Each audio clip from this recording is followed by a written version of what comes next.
बच्चों, good morning. Welcome to JET point. JET point में आपका बहुत बहुत स्वागत है।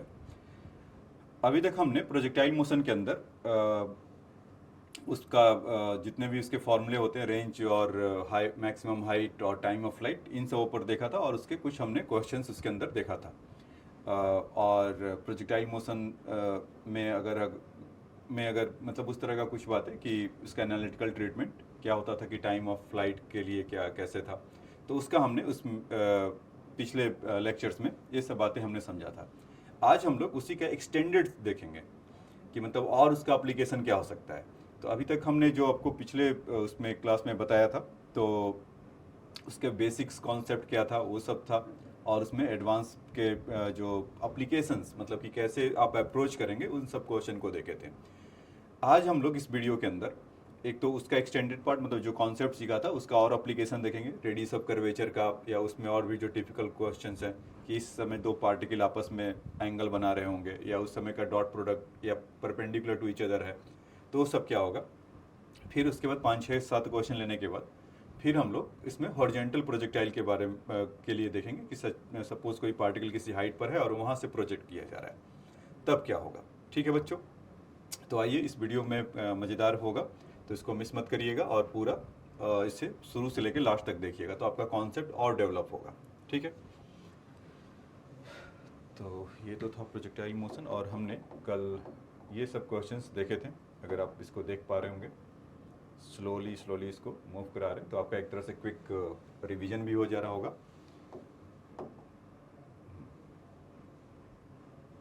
इसके बाद ये सब हॉरिजॉन्टल प्रोजेक्टाइल के क्वेश्चंस हैं, तो ये सब आफ्टर द इस 6 7 क्वेश्चन के बाद बताऊंगा। तो यहाँ से स्टार्ट करेंगे जो उस क्वेश्चन में कल रह गया था, उसके 5 6 क्वेश्चन। तो आइए, तो सबसे पहले एक देखते हैं कि particle is throne over a triangle from a one and of the horizontal base and grazing the vertex fall on the other and of the base. If A and B the base angle and C be the angle of projection, prove that tan C is equal to tan A plus tan B। इस तरह का है। मतलब क्या कह रहा है कि ऐसा एक ट्रायंगल है का बेस बन रहा है और ऐसा कुछ उस पर प्रोजेक्ट कर रहा है, जिसको कह लेते हैं x और इसको कह लेते हैं y, इस तरह का। तो और ये जो चीज़ है ये ट्रायंगल फॉर्म कर रहा है कुछ ऐसा। ठीक है, और ये एंगल A है और ये एंगल आपका B, इस तरह का कुछ गिवन है। और एंगल ऑफ प्रोजेक्शन किस पे कर रहे हैं, the angle of C be the angle of projection, prove that, मतलब ये वाला बच्चों जिससे वो उसको फेंक रहा है। तो इसको थोड़ा और बढ़ा लिया जाए, ये वाला एंगल है उसका C। ठीक है, तो हमें बताना है, प्रूफ करना है कि tan C equal to tan A plus tan B। ठीक है, तो हम जैसा जानते थे वेलोसिटी का x कंपोनेंट वगैरह वगैरह। अच्छा, यहाँ पर एक क्या काम कर सकते हैं कि इसको पॉइंट को P ले लीजिए और इसको एक्स वाई कह सकते हैं। तो यहाँ से जो वर्टिकली ऐसा आएगा इस तरह से, और हॉरिजॉन्टल डिस्टेंस के लिए हम ऐसा इसको बोल सकते हैं, इसको x,0 बोल सकते हैं और इसको 0,y बोल सकते हैं। ठीक है, तो इस पे देखिए कि ये वाला जो वर्टिकली है इसको y ऐसा ले लिए तो सब, और अच्छा जब वो वहाँ पर हिट करेगा तो यहाँ से लेकर यहाँ तक इसको क्या बोला जाएगा, यही तो रेंज होता था, इसको रेंज कह सकते हैं। और यहाँ तक अगर x है तो ये कितना हो जाएगा, r माइनस एक्स, है ना बच्चों। देखिए यहाँ से जब इसको पार्टिकल को प्रोजेक्ट कर रहा था तो कहीं ना कहीं जाकर हीट करेगा। ग्रेजिंग उसमें क्या बोला है, कैसे में मुझे पता चल रहा है कि it will be the heat here only, somewhere here. How is saying in question कि the end of the horizontal base, triangle form the one end and the horizontal base and grazing the vertex fall on the other end। तो कह रहा है कि other and पर ही जाकर वो गिर रहा है, ऐसा हो रहा है, तब हम जाकर इसको ले पा रहे हैं। तो यहाँ से हम बोल सकते हैं ना कि tan A इक्वल टू क्या होगा, equal to y by x. फिर यहाँ से tan B इक्वल टू क्या होगा, y upon r minus x. ये तो यहाँ तक का तो बहुत ही सिंपल है।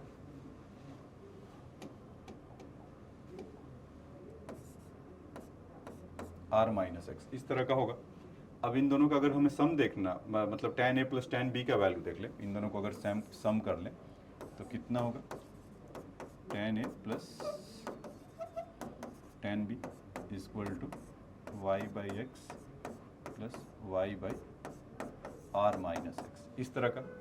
तो इसको जरा एलसीएम लिया जाए, y तो बाहर ही कर लीजिए, तो r minus x into x, तो r minus x plus x इस तरह का होगा, और x से दोनों कैंसिल हो जाएंगे, तो वहाँ से क्या बचेगा आपका, यहाँ लिख देता हूँ, थोड़ा वहाँ पर मेसी हो जाएगा। तो tan a is visible, yes it is visible, tan a plus tan b is equal to वहाँ पर y into r upon r minus x into x, ऐसा होगा tan a plus tan b का value. ये तो हमने इसको देख लिया, अब बारी है tan c को समझने का। तो यहाँ तक तो क्लियर है ना, इस पर कुछ नहीं किया, सिंपल जो अब तक आप 10th वगैरह का जो पढ़ते होंगे उसी को अप्लाई कर दिया। बस ये आपको बताया कि यहाँ से r था तो ये x होगा, तो इसमें r माइनस एक्स होगा, इस तरह का। अब tan c लाने के लिए कि वो कैसे कनेक्ट हो, तो ये देखिए कि यहाँ पर पॉइंट समवेयर है, तो x और y में कुछ रिलेशन आपको बताया था, जो इक्वेशन ऑफ ट्रैजेक्टरी होता था, वो याद है कितने को? सही बोल रहे हैं तो चेक कर लीजिए, पॉज करके फिर देखिएगा। y equal to x minus tan theta 1/2 g x square over u square cos square theta, इस तरह का होता था। तो अभी वो हमें tan c इससे से कनेक्ट होगा, क्योंकि यहाँ पर अब tan a tan b के तो बारे में हम लेकर आ गए हैं, a और b। अब c लाना है तो c कैसे हो, in the term of y r, इस तरह का। तो जब हम इसका इन जनरल फार्मूला कुछ मतलब उसमें अगर लगाएंगे इक्वेशन ऑफ ट्रैजेक्टरी के लिए, तो यहाँ पर y के लिए तो y ही हो जाएगा, और x के लिए तो आइए देखिए ऐसा, y के लिए और x tan थीटा, तो इसी को y, तो यहाँ पर अगर x तो x ही है, मतलब इन जनरल पॉइंट पे लिख रहे हैं बच्चों। अगर समझ में नहीं आ रहा तो फिर से देखिए, इन जनरल पॉइंट इसके लिए लिख रहे हैं, equation of trajectory. Suppose y अगर लेंथ अगर कवर कर रहा हो और x डिस्टेंस कवर कर रहा होगा, तो इक्वेशन क्या होगा, इक्वेशन ऑफ ट्रैजेक्टरी। और यहाँ का जो एंगल थीटा जो उसमें है, तो c ले ले रहे हैं, हमें c गिवन है। तो जब इसको यहाँ पर अगर लिख पाए, y x tan c minus 1/2 g x square over u square cos square c, तो यहाँ से क्या होगा कि अगर x tan c अगर कॉमन ले ले, x tan c कॉमन ले ले, तो क्या बचा यहाँ, तो x tan c से तो आपको 1 मिलेगा, ठीक है। और यहाँ पर x तो ऐसे ही रह जाएगा, और यहाँ पर अगर देखा जाए तो g ऊपर रहेगा और 2 नीचे, तो यू स्क्वायर। और देखो tan c जब लिया तो यहाँ से tan c में मतलब क्या होता है, साइन बाई कॉस, तो कॉस भी एक बाहर ले लिए होंगे, तो यहाँ से कॉस c होगा, क्योंकि कॉस स्क्वायर c है ना, तो tan c अगर ले रहे होंगे तो एक तो कॉस हुआ, साइन सिंस यहाँ नहीं है तो यहाँ पर मल्टीप्लाई विथ अगर साइन c, ऐसा। इसको चाहो तो आप लिख के भी अपने कॉपी में देख सकते हैं, ये वाला एक्सप्रेशन लिखना और tan c लेने की कोशिश करना, x tan c, तो आपको यही मिलेगा, ठीक। तो अब क्या होगा कि इसमें अब यहीं पर आपको कमाल कुछ करना है, तो x tan c को तो ऐसे ही छोड़ दीजिए, 1 माइनस जी इंटू एक्स, या g को भी ऊपर ही नीचे लेकर आ जाते हैं x, और देखो 2 sin c into cos c, ये फॉर्मूला देखे थे, 2 sin theta into cos theta होता है, तो यहाँ पर 2 sin c this 2 sin c into cos c become sin 2c, तो यहाँ पर कितना हो जाएगा, यू स्क्वायर sin 2c, ठीक।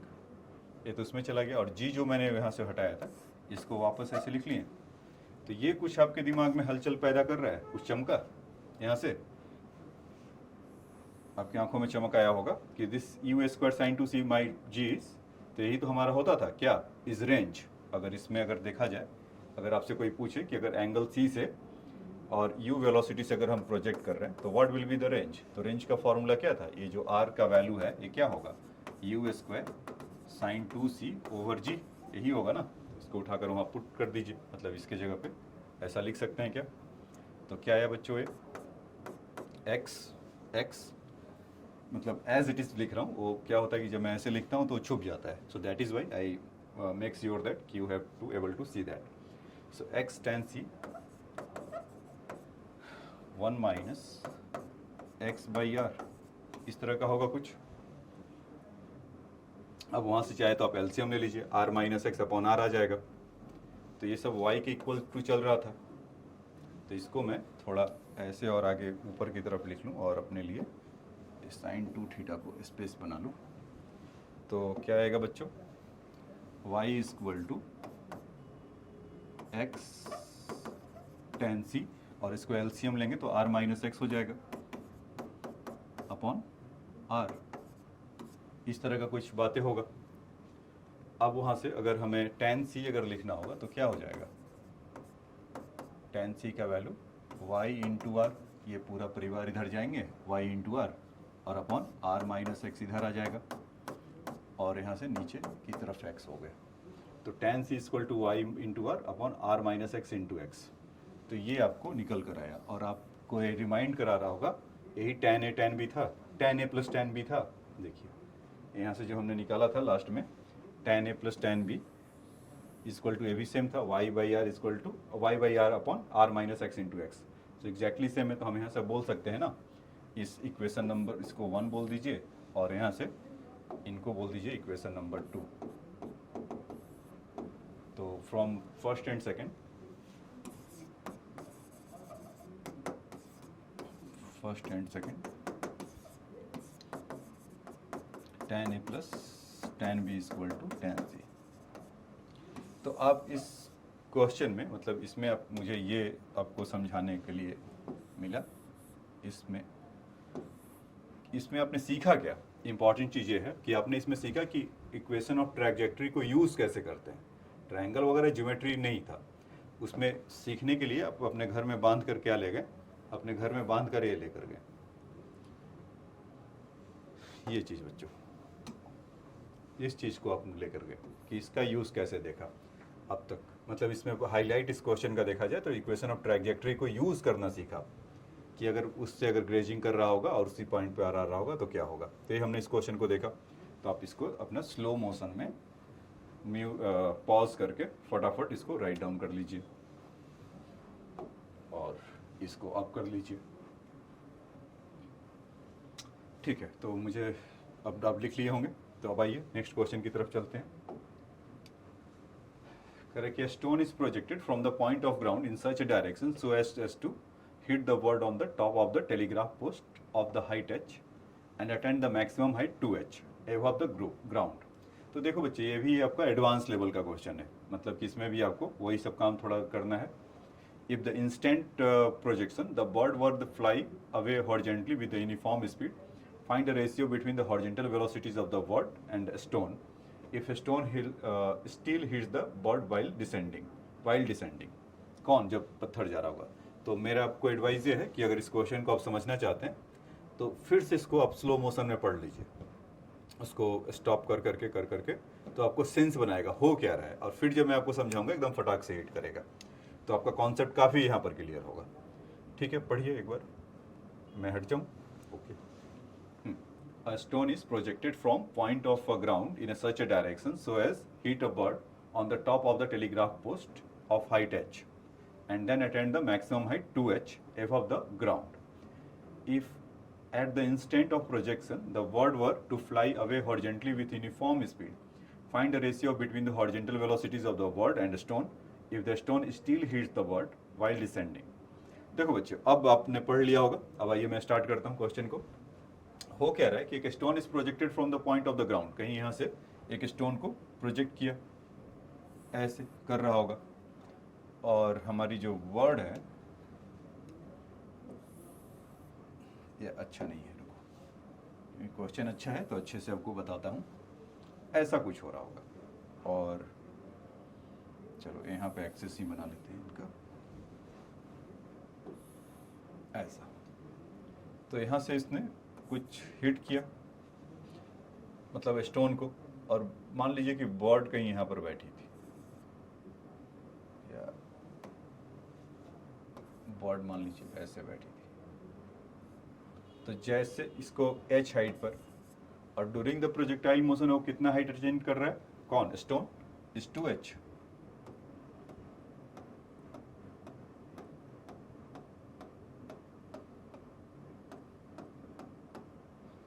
गड़बड़ हो गया इसका dotted.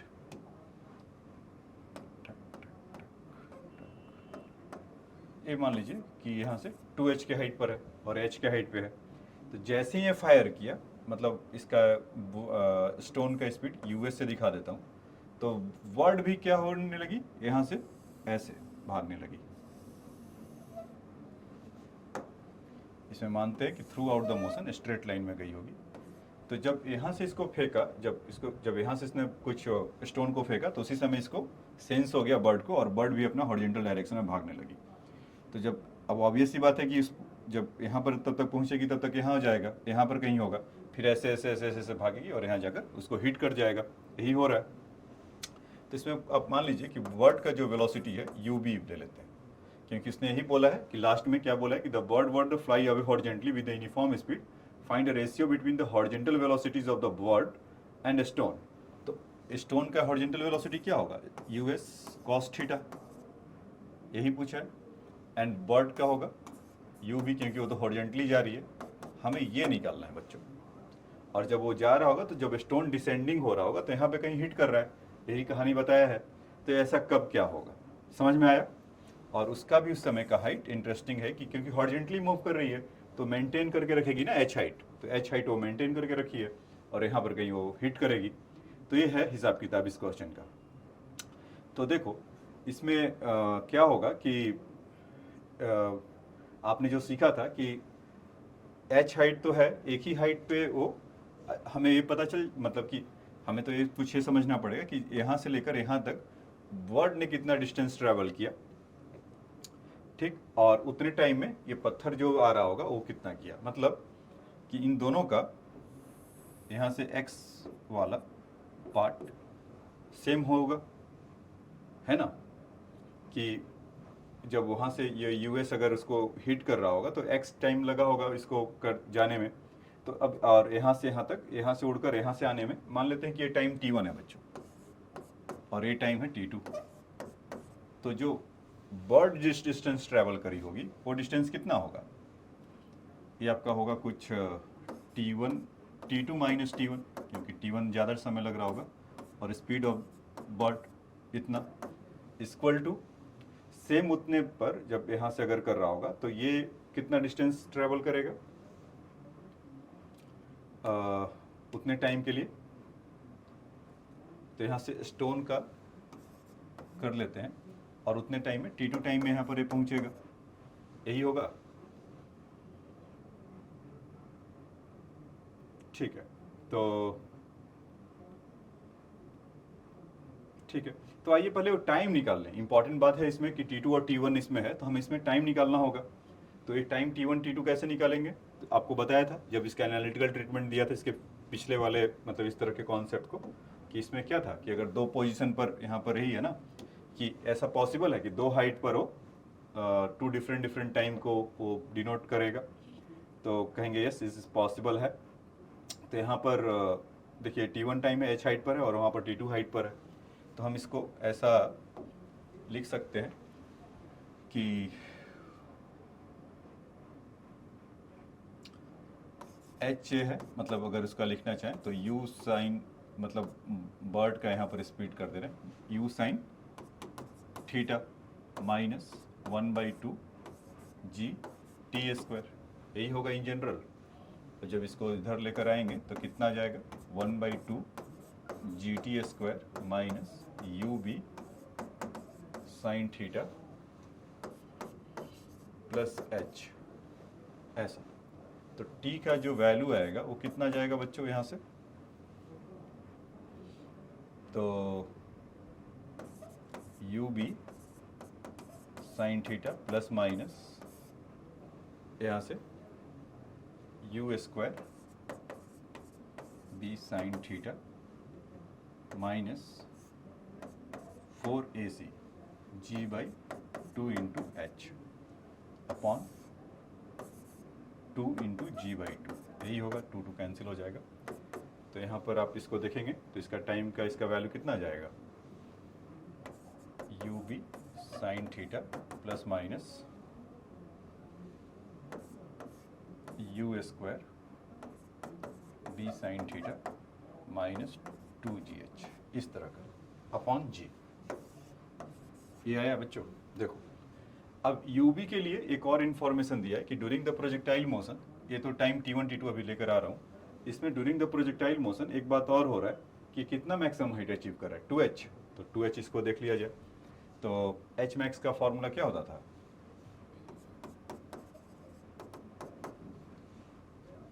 To H U B square sine theta over sine square theta over 2g, यही ना। तो यहाँ से यू बी साइन थीटा का वैल्यू कितना आ जाएगा, ये हो जाएगा 4gh under root of 4gh, ये आ गया। ठीक, यू बी साइन थीटा। तो अब यहाँ पर क्या करें कि इसमें पुट कर लें कि यू बी साइन थीटा जहाँ जहाँ दिखाई दे रहा है उसके जगह पर क्या कर लें, अंडर रूट 4gh। तो ये जो t का जो वैल्यू है, इसमें अगर अंडर रूट 4gh ऐसा रखेंगे प्लस माइनस और यू स्क्वायर, सॉरी यहाँ पर you square sine square theta होगा, तो अंडर रूट 4gh का स्क्वायर करेंगे तो 4gh ही होगा और माइनस 2gh, तो फाइनली कितना आ गया 2gh अपॉन यहाँ से g होगा। ठीक है, तो अब देखिए वहाँ से दो टाइम को लिख सकते हैं क्या, t1 t2। तो चलो वहीं पर लिख लेता हूँ, t1 को अगर लिखेंगे यहाँ से तो कितना आ जाएगा, पहले माइनस वाला लिख लेते हैं क्योंकि वो कम समय होगा ना, 4gh upon g minus under root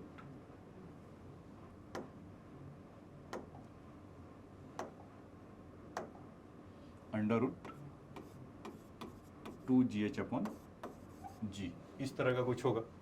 और t2 के लिए जो टाइम होगा वो कितना हो जाएगा, 4gh over g plus under root 2gh over g, इस तरह का कुछ होगा t1 t2।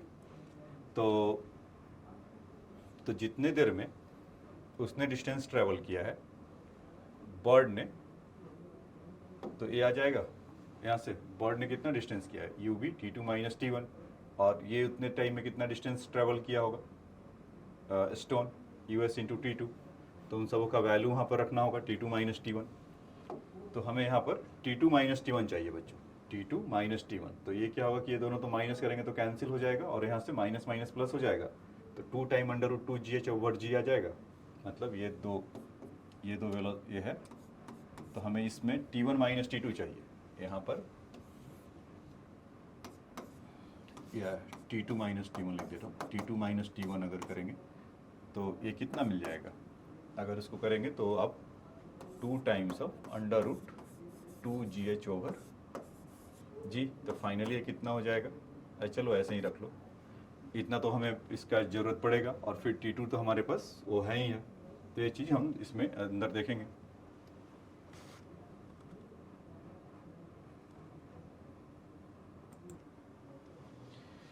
ठीक है, तो इसमें t2 माइनस t1 का वैल्यू इतना आ गया। अब देखिए इसके बाद नेक्स्ट बार में कि हमें एक्चुअल में चाहिए क्या था, हमें तो चाहिए था दिस, तो इसी इक्वेशन की हमें ज़रूरत पड़ेगा us इंटू t2 के लिए। तो यहाँ पर एक नया इसको लिख लेता हूँ, यहाँ से u इंटू बी, मतलब वर्ड का अगर देखते थे तो t2 minus t1 equal to u cos या stone u cos theta into t2। तो हमें u of word upon u s cos theta इसका चाहिए था, तो यहाँ से हमें इन दोनों का रेशियो चाहिए था, तो कितना आ जाएगा t2 upon t2 minus t1। तो स्टोन बाई अगर इसको उल्टा कर दें, ये ठीक है, us बाई कॉस थीटा इसको ऐसा कर लें अपॉन यू बी, तो कितना हो जाएगा t2 minus t1 upon t2। तो t2 कैंसिल होकर कितना हो गया 1 माइनस t1 बाई T2 इस तरह का, तो ठीक है, हमें T1 बाई T2 का एक या T2 माइनस T1 का ही रेडीमेड वैल्यू रख लो, क्योंकि इसको कोई फ़ायदा है नहीं करने में, क्योंकि अलग से करना पड़ेगा। T2 माइनस T1 का तो वैल्यू लेकर आए थे ना, इसीलिए T2 माइनस T1 का वैल्यू कितना था, 2 times of under root 2gh upon g, तो यहाँ पर रख लिया जाए 2 times of under root 2gh upon g upon T2 का वैल्यू हमारा ये था under root 4gh plus under root 2gh by ji,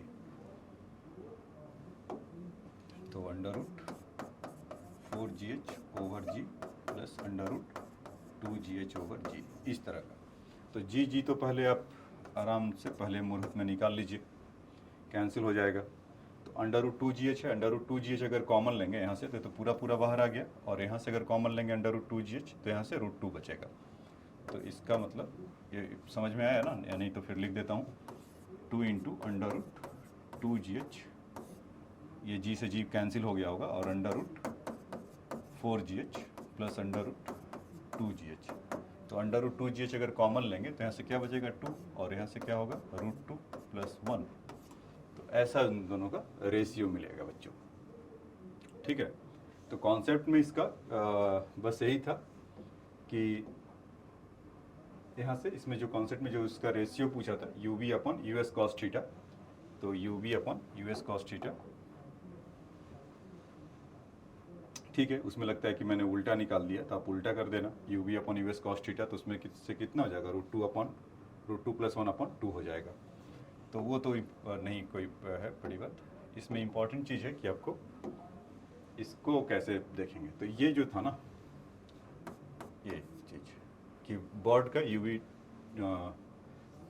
T2 T1, और उसमें जो मैंने मिस्टेकली लगता है इसको लिख दिया हूँ US है, बेसिकली US नहीं है, क्योंकि उसका हॉरिजॉन्टल कंपोनेंट कैसे हम डिस्टेंस निकालते थे कि वेलोसिटी का हॉरिजॉन्टल कंपोनेंट आता था ना US कॉस थीटा, इसके साथ आएगा। तो खैर वहाँ पर वो चीज़ हट गया, UV upon US cos theta की ज़रूरत था आपको।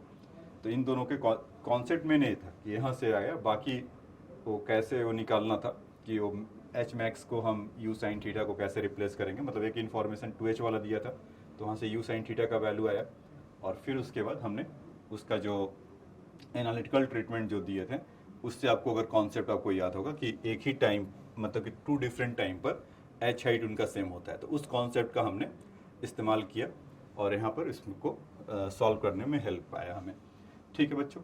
तो ये T1 और T2 था, उसका माइनस करें। तो आप एक एक करके फटाफट नोट डाउन कर लीजिए और फिर उसको सॉल्व करने की कोशिश करिएगा एक बार फिर से अपने से भी।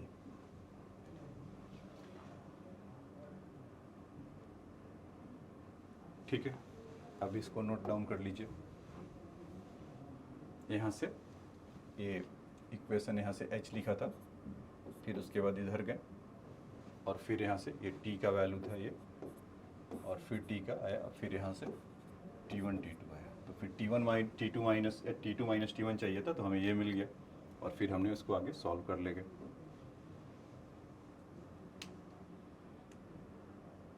ठीक है, अब आइए नेक्स्ट क्वेश्चन में चलते हैं। कह रहा है कि where is radius of curvature is maximum at highest point और point of projection.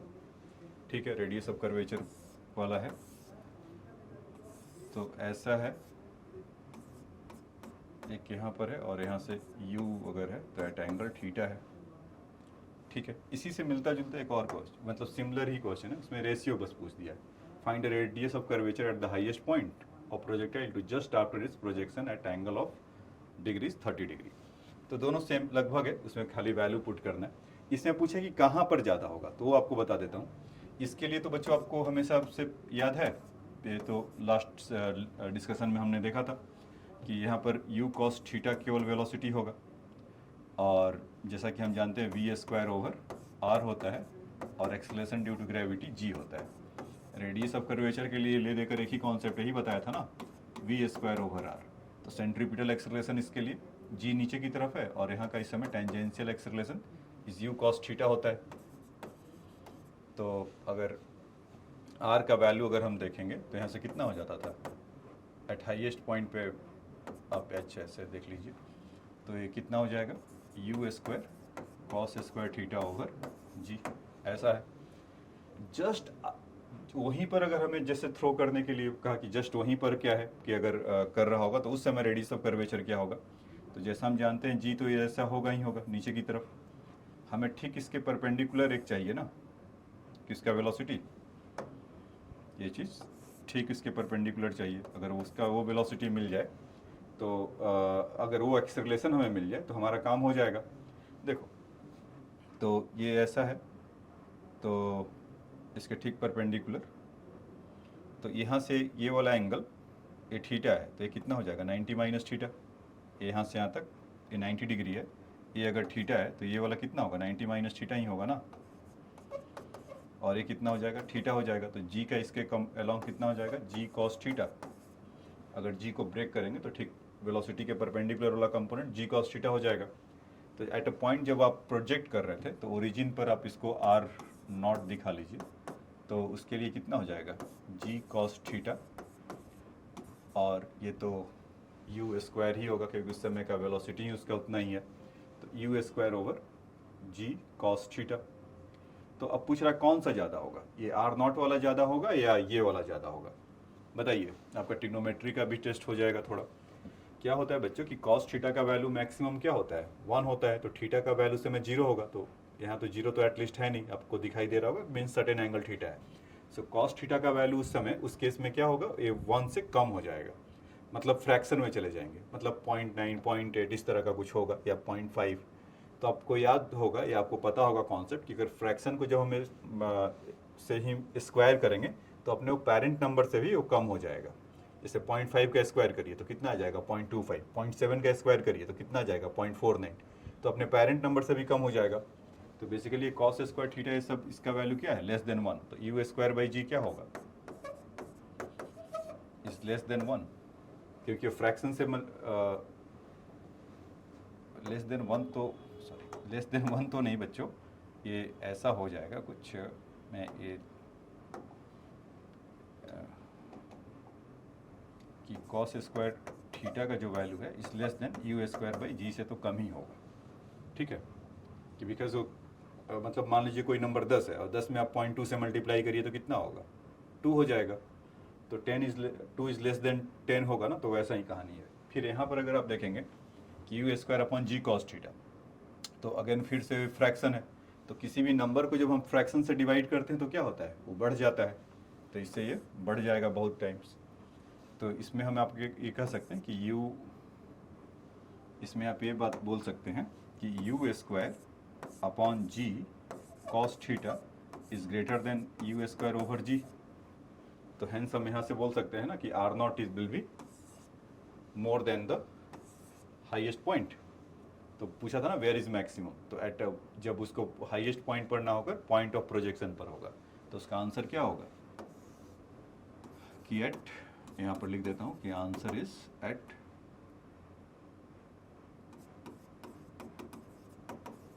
Point of projection, ऐसा होगा एट पॉइंट ऑफ प्रोजेक्शन पे जब उसको करेंगे तब जाकर ये बातें यहाँ से निकल कर आएगा। तो you square upon ji cos theta is greater than u square by g, u square cos square theta is less than g, ठीक है। अब देखिए कि इन दोनों का यहाँ से रेशियो मांगा है नेक्स्ट क्वेश्चन में कि find the ratio of the radius of curvature at the highest point of the projection to ratio of after the projection of the point of projection. तो हमें तो बस इसी को क्या करना है कॉपी पेस्ट, तो कर लिया जाए, आप भी कर सकते हैं। तो r h equal to highest point के लिए u square cos square theta over g होगा, और when the point of projection पर है ओ पर उसी को जब ओरिजिन पर एक तरह से कर लीजिए तो you square over G cos theta. तो इन दोनों का रेशियो लेने के लिए मांग रहा है r h over r O, तो कितना हो जाएगा u square by g, u square by g, this thing will cancel, तो cos square theta by cos 1 by cos theta, क्योंकि कॉस स्क्वायर थीटा ऊपर है, नीचे कॉस थीटा बचेगा। आप यू स्क्वायर बाई जी को हटा के सोचो तो यही मिलेगा ना, वहाँ से कॉस स्क्वायर थीटा नीचे 1 बाई कॉस थीटा, तो कितना हो जाएगा कॉस क्यूब थीटा, ऐसा। तो यहाँ से हम बोल सकते हैं कि आर एच इक्वल टू कितना हो जाएगा R not into cos cube theta. तो ये वैसे भी आप बना के देख सकते हैं। तो यहाँ पर क्या होगा कि आर नॉट तो इसका मैक्सिमम कॉस क्यूब थीटा है, तो कॉस का वैल्यू यहाँ पर कितना होता है फ्रैक्शन में, वहाँ से भी आप देख लीजिए। तो आर एच का वैल्यू हमेशा क्या होगा, is less than R not ही होगा ना। तो आर नॉट का वैल्यू ज़्यादा होगा, वैसे भी आप था समझ सकते थे। खैर हमें यहाँ से तो 60 डिग्री के लिए या 30 डिग्री के लिए कितना था, 30 डिग्री के लिए वो बताना था। तो कॉस क्यू 30 डिग्री हो जाएगा। तो कॉस 30 डिग्री का वैल्यू कितना होता है, √3/2 का क्यूब। तो कितना हो जाएगा, 3√3/8 ऐसा। तो इन दोनों का रेशियो आया 3√3/8। ठीक है, ये दोनों क्वेश्चन रेडियस ऑफ कर्वेचर पर था, मज़ेदार। तो आपका कॉन्सेप्ट और ज़्यादा आप उसको समझ पाए होंगे। ठीक है, आइए और एक देखते हैं। तो आप नोट डाउन करना चाहते हैं तो नोट डाउन कर लीजिए। मैं हट जाता हूँ।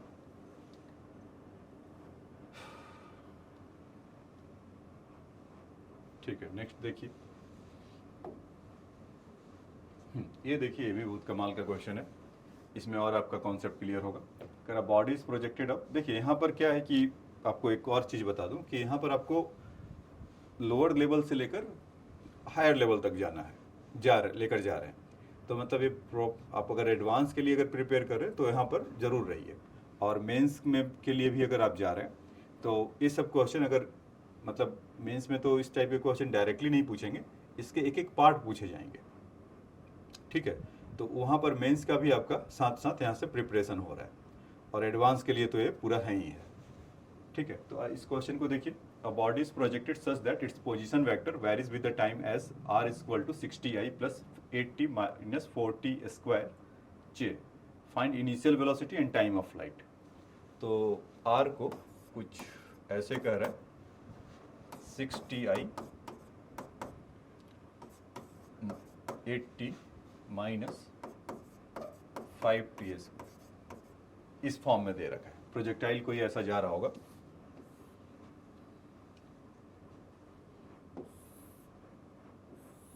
इस तरह से ऐसे कुछ हो रहा होगा।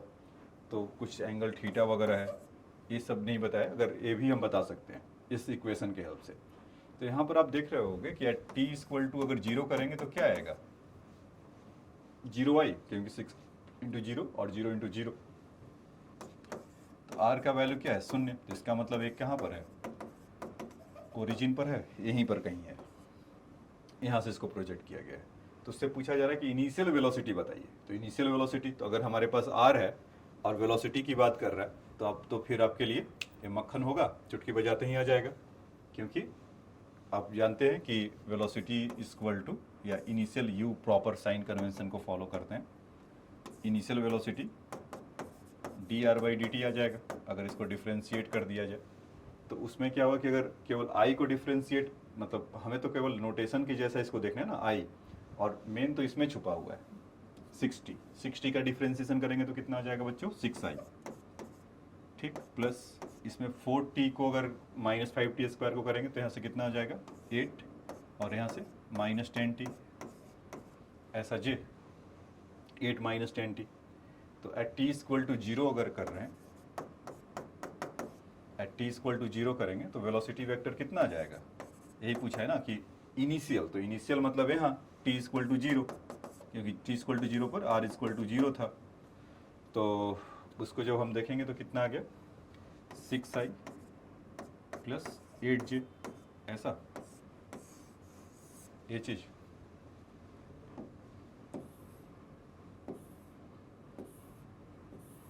ये 6i प्लस 8j, अगर इसका मैग्नीट्यूड भी निकालना होता है इनिशियल वेलोसिटी का तो उसको हम फटाक से निकाल सकते हैं। u इक्वल टू, ये तो अपने वेक्टर में खूब देखा है, 6 स्क्वायर प्लस 8 स्क्वायर, तो कितना हो गया 10 मीटर पर सेकेंड। तो इस क्वेश्चन में आपको मज़ा आया होगा करने पर या समझने में कि ठीक है इस तरह का है। तो उसमें वेलोसिटी तो मतलब आपको सिखाया जा रहा है साइंटिफिकली कि आप जो उधर पीछे सीखें, आप जेईई एडवांस का जब भी क्वेश्चन आप देखेंगे तो आपसे ज़्यादा वो टफ नहीं पूछते हैं, आपका बस कॉन्सेप्ट चेक करना चाहते हैं कि आप बेसिक आपका कितना क्लियर है। अगर बेसिक आपका क्लियर है तो ये सब फिर तो बातें बस मैकेनिकल वर्क हो जाएगा।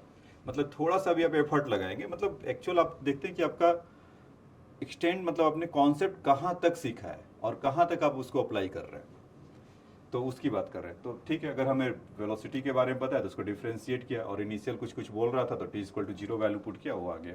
एक तो बात हो गया बच्चों। दूसरा देखिए, इसमें पूछा time of flight.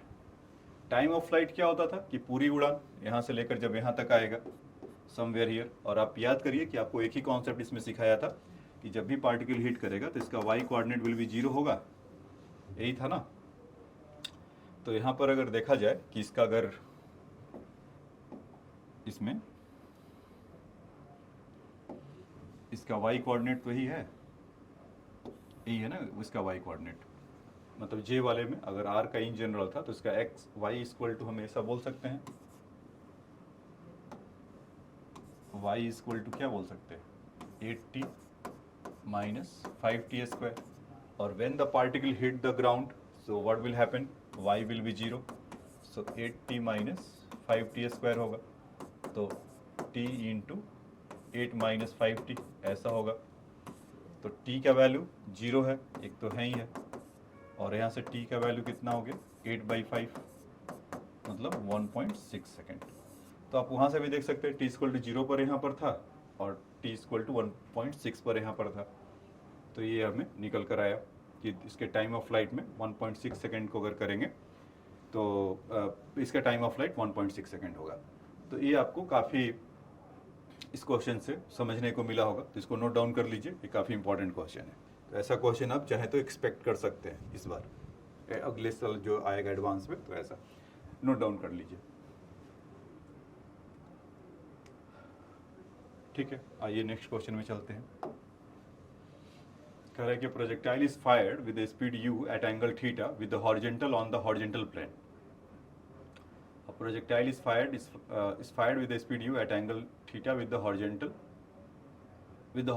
on the horizontal plane. Find the average velocity projectile in half time of the flight.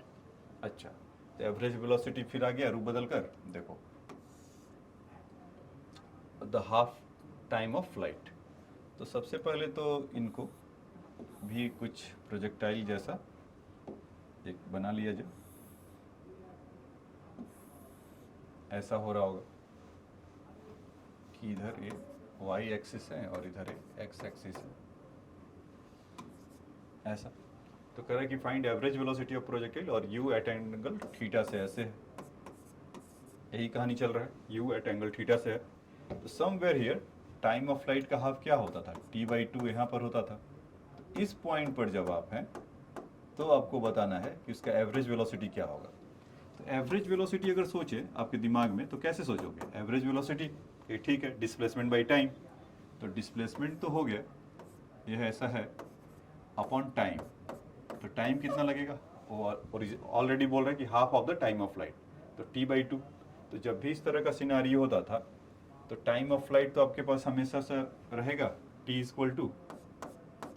Is 2u sin θ/g, यही बताया गया था। और रेंज क्या बताया गया था बच्चों, u² sin 2θ/g। और h मैक्स क्या बताया था, u² sin² θ/2g। ये चीज़ें है आपके पास, तो उसको अगर हमें निकालना हो तो इसमें देखो क्या होगा कि अगर आप जब निकालने जाएंगे तो t/2 तो ऑलरेडी है, ये आप तो चिक के बोल रहे हैं ये चीज़ कि टाइम ऑफ फ्लाइट तो है।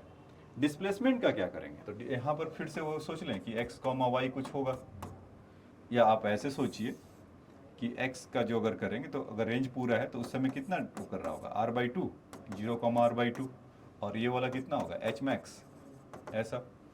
तो डिस्प्लेसमेंट जब आप लिखेंगे तो यहाँ से क्या लिखेंगे, h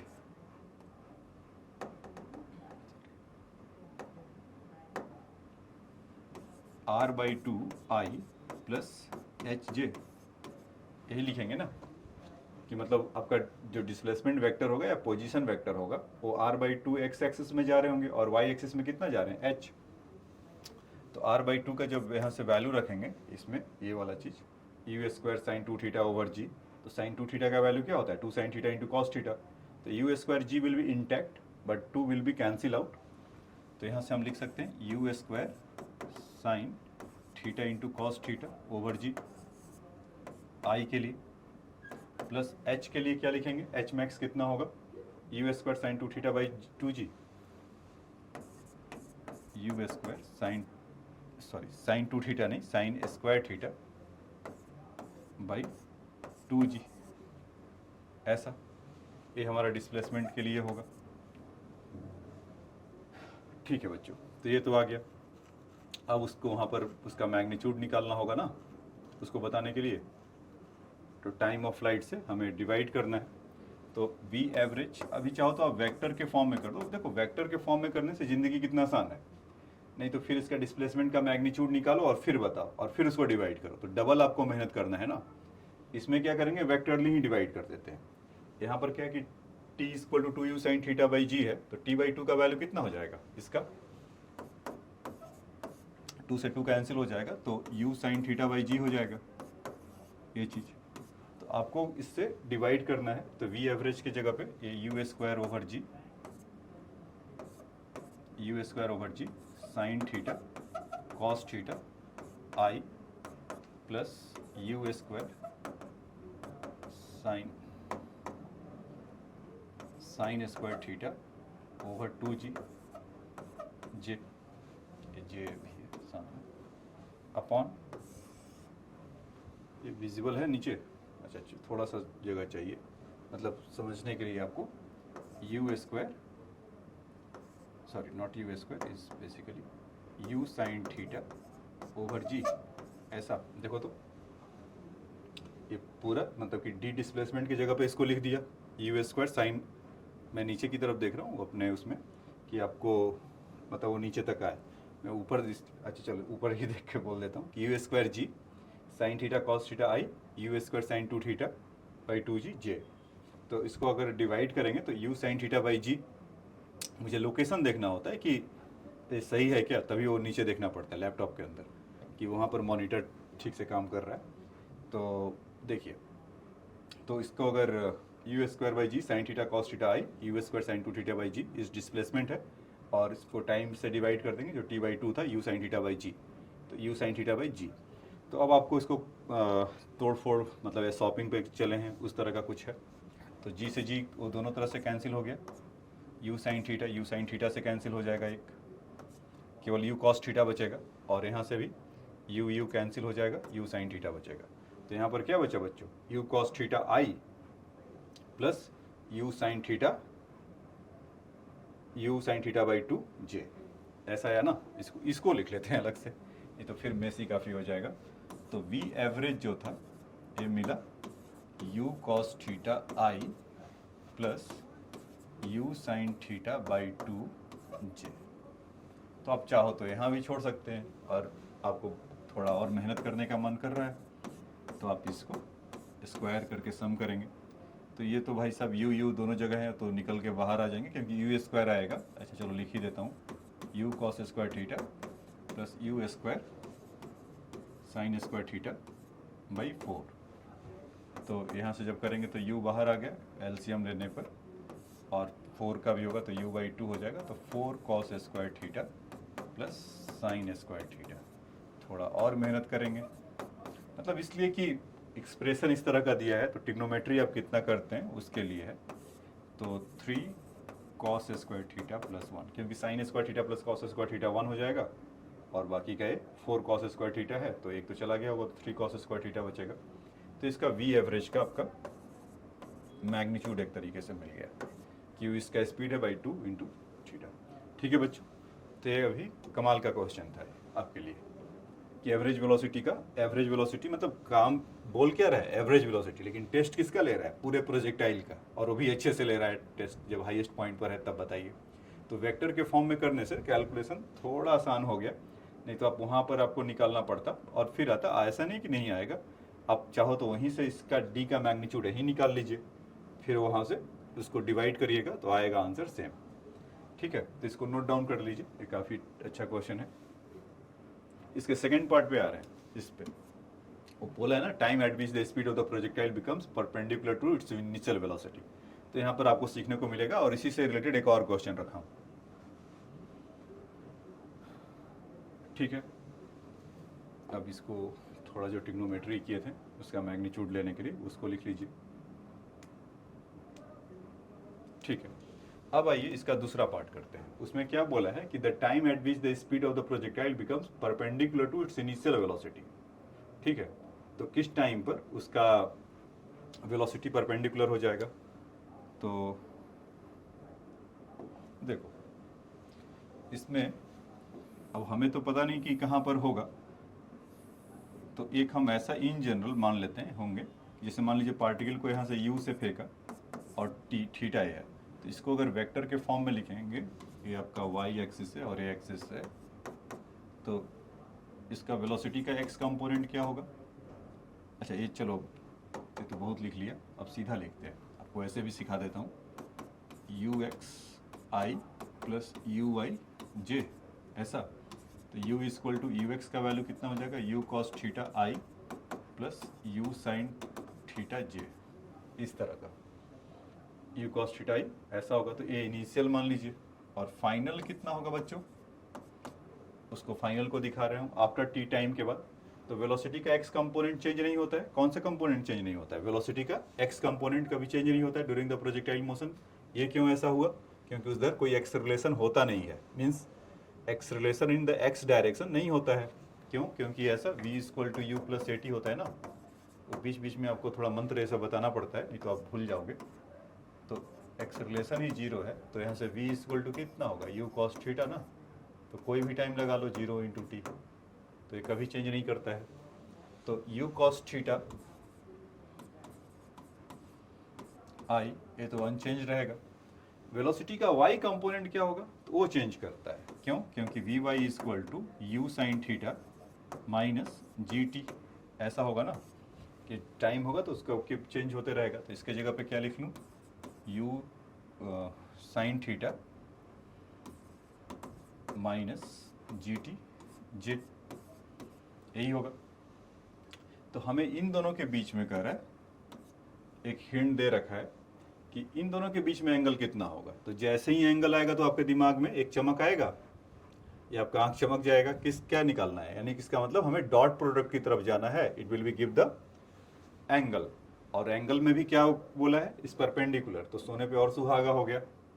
सोने पे सुहागा इसलिए होगा बच्चों कि ये बोला है ना कि perpendicular to the initial velocity at time is which the speed of the projectile become the after T time के बाद, अगर मान लेते हैं कि अगर वो परपेंडिकुलर हो रहा होगा ऐसा, तो जब भी अगर दो वेक्टर आपस में परपेंडिकुलर होते हैं तो हमारे लिए क्या होता गिवन होता है कि उन दोनों का डॉट प्रोडक्ट विल बी शून्य। तो बस, तो यहाँ से हम कह सकते हैं ना, इन लोग को हटा दीजिए, अब तो काम हो गया है, रिमाइंड कराने के लिए था, स्पेस बना लिया जाए कुछ। तो क्या होगा, u डॉट v का वैल्यू 0, u डॉट v का वैल्यू अगर 0 होगा तो यहाँ से u कॉस थीटा आई और u कॉस थीटा आई, तो कितना हो गया, u square cos square theta इन दोनों का प्लस u स्क्वायर, और इन दोनों का अगर करेंगे तो u sine theta into u sine theta minus ji T equal to 0। ठीक, तो अभी देखिए कि फिर इसको आगे और करेंगे सॉल्व।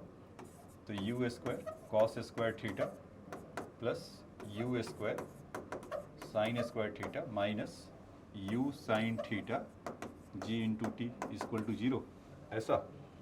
तो यहाँ से तो ये तो चिक चिक के बोल रहे हैं ना कि हम लोग यू स्क्वायर ही हैं, साइन स्क्वायर थीटा को और कॉस स्क्वायर थीटा को हटा सकते हैं। ये अगर यू स्क्वायर कॉमन अगर ले लो तो sine square theta plus cos square theta, तो ये यू स्क्वायर हो गया और minus U sine theta into G T equal to 0। तो एक यू भी बोल रहा होगा कि मैं भी चला ही जाता हूँ इस अभियान में, यू कॉमन लेकर हटा दिया। तो क्या बचा आपके पास, यहाँ से बचा यू माइनस और यू बचा और साइन थीटा और क्या है G T, G T equal to 0। तो टी इक्वल टू क्या आ गया बच्चों, U sine theta, T equal to you by G, G sine theta.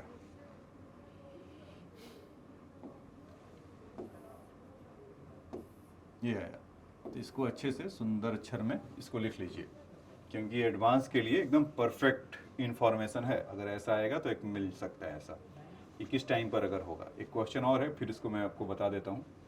ठीक है बच्चों, तो सिंपल आपको क्या करना था, यू इनिशियल वाले को इसको ब्रेक कर लिया इस बार, यू एक्स आई यू आई जे में, तो you cos theta I u sine theta J. Final velocity after T time के बाद हो रहा होगा, तो कॉस थीटा का तो कंपोनेंट बदलता नहीं है, it will be u cos theta ही रहेगा। वाई वाले के लिए आपको उधर पीछे बताया था कि V Y equal to U Y minus ji T होता है, तो U Y is U sine theta minus ji T है, जे हो गया। इन दोनों का डॉट प्रोडक्ट जीरो होगा, क्यों? क्योंकि क्वेश्चन में ही पूछा है कि when the particle is perpendicular to their initial velocity, so it means like that. तो फिर वहाँ से कुछ अलजेब्रा किया, तो you will get that T equal to you by sine theta. तो यहाँ से यहाँ तक जाना काफ़ी आसान है, ए वाला से और ए वाला से। ठीक है, तो इसको राइट डाउन कर लीजिए। ठीक है, अब आइए एक क्वेश्चन और लेते हैं।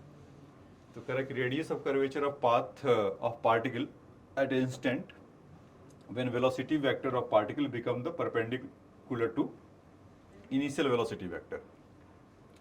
जो वेलोसिटी वेक्टर जो आ रहा है और इनिशियल वाले से, उन दोनों में परपेंडिकुलर है, तब उस केस में हमसे पूछा जा रहा है कि बताइए कि उस समय उसका क्या होगा। टाइम वगैरह पूछा है, क्या क्या पूछा है कि वेलोसिटी वेक्टर इटसेल्फ क्या होगा, हमें वेलोसिटी ही एक तरह से निकालना है। तो किस टाइम पर होगा ये तो हमें पता है। ये देखो, यहाँ से ऐसे जब कर रहा होगा, या अलग ही बना लेता हूँ, यहाँ से ऐसा अगर हो रहा होगा, तो अभी तो हमें पता चल गया है कि किस टाइम पे था, t इक्वल टू, पीछे वाले अभी हमने देखा था ना, वहाँ पर क्या था, u इक्वल, ये आया था t equal to you sine theta by g. तो परपेंडिकुलर कब होगा, velocity, initial velocity and final velocity perpendicular zero कब होगा, जब t equal to you by g sine theta होगा। और इस केस में क्या दे रखा है, थीटा का वैल्यू दे रखा है 30 डिग्री और u का वैल्यू है 10 मीटर पर सेकेंड, ऐसा कुछ। देखिए बोला ना कि radius of curvature of this and perpendicular to the initial velocity. तो ठीक है, अच्छा इसमें क्या है कि ये बेसिकली आपको मैं बता रहा हूँ कि ये है क्या, ये बेसिकली ये पैसेज था, उसमें था कि उसमें वो सब कहानी लिखा था कि what is the your radius of curvature क्या क्या है, और उसके बाद वहाँ से पूछ रहा है कि अगर 10 मीटर पर सेकंड से किसी पार्टिकल को 30 डिग्री पर अगर फेंका गया तो उस समय बताइए कि उसका वेलोसिटी वेक्टर क्या होगा। तो वेलोसिटी वेक्टर हम यहाँ से निकाल सकते हैं। तो ठीक है, तो उसका वेलोसिटी वेक्टर तो u sine theta by g, तो t का वैल्यू इस समय 10 हो गया, और g साइन थीटा ये तो 10 है ही है, और 1/2 ऐसा कुछ होगा, साइन 30 का वैल्यू, तो साइन 30 का वैल्यू 1/2, तो कितना आ गया टाइम, 2 सेकेंड। ठीक है,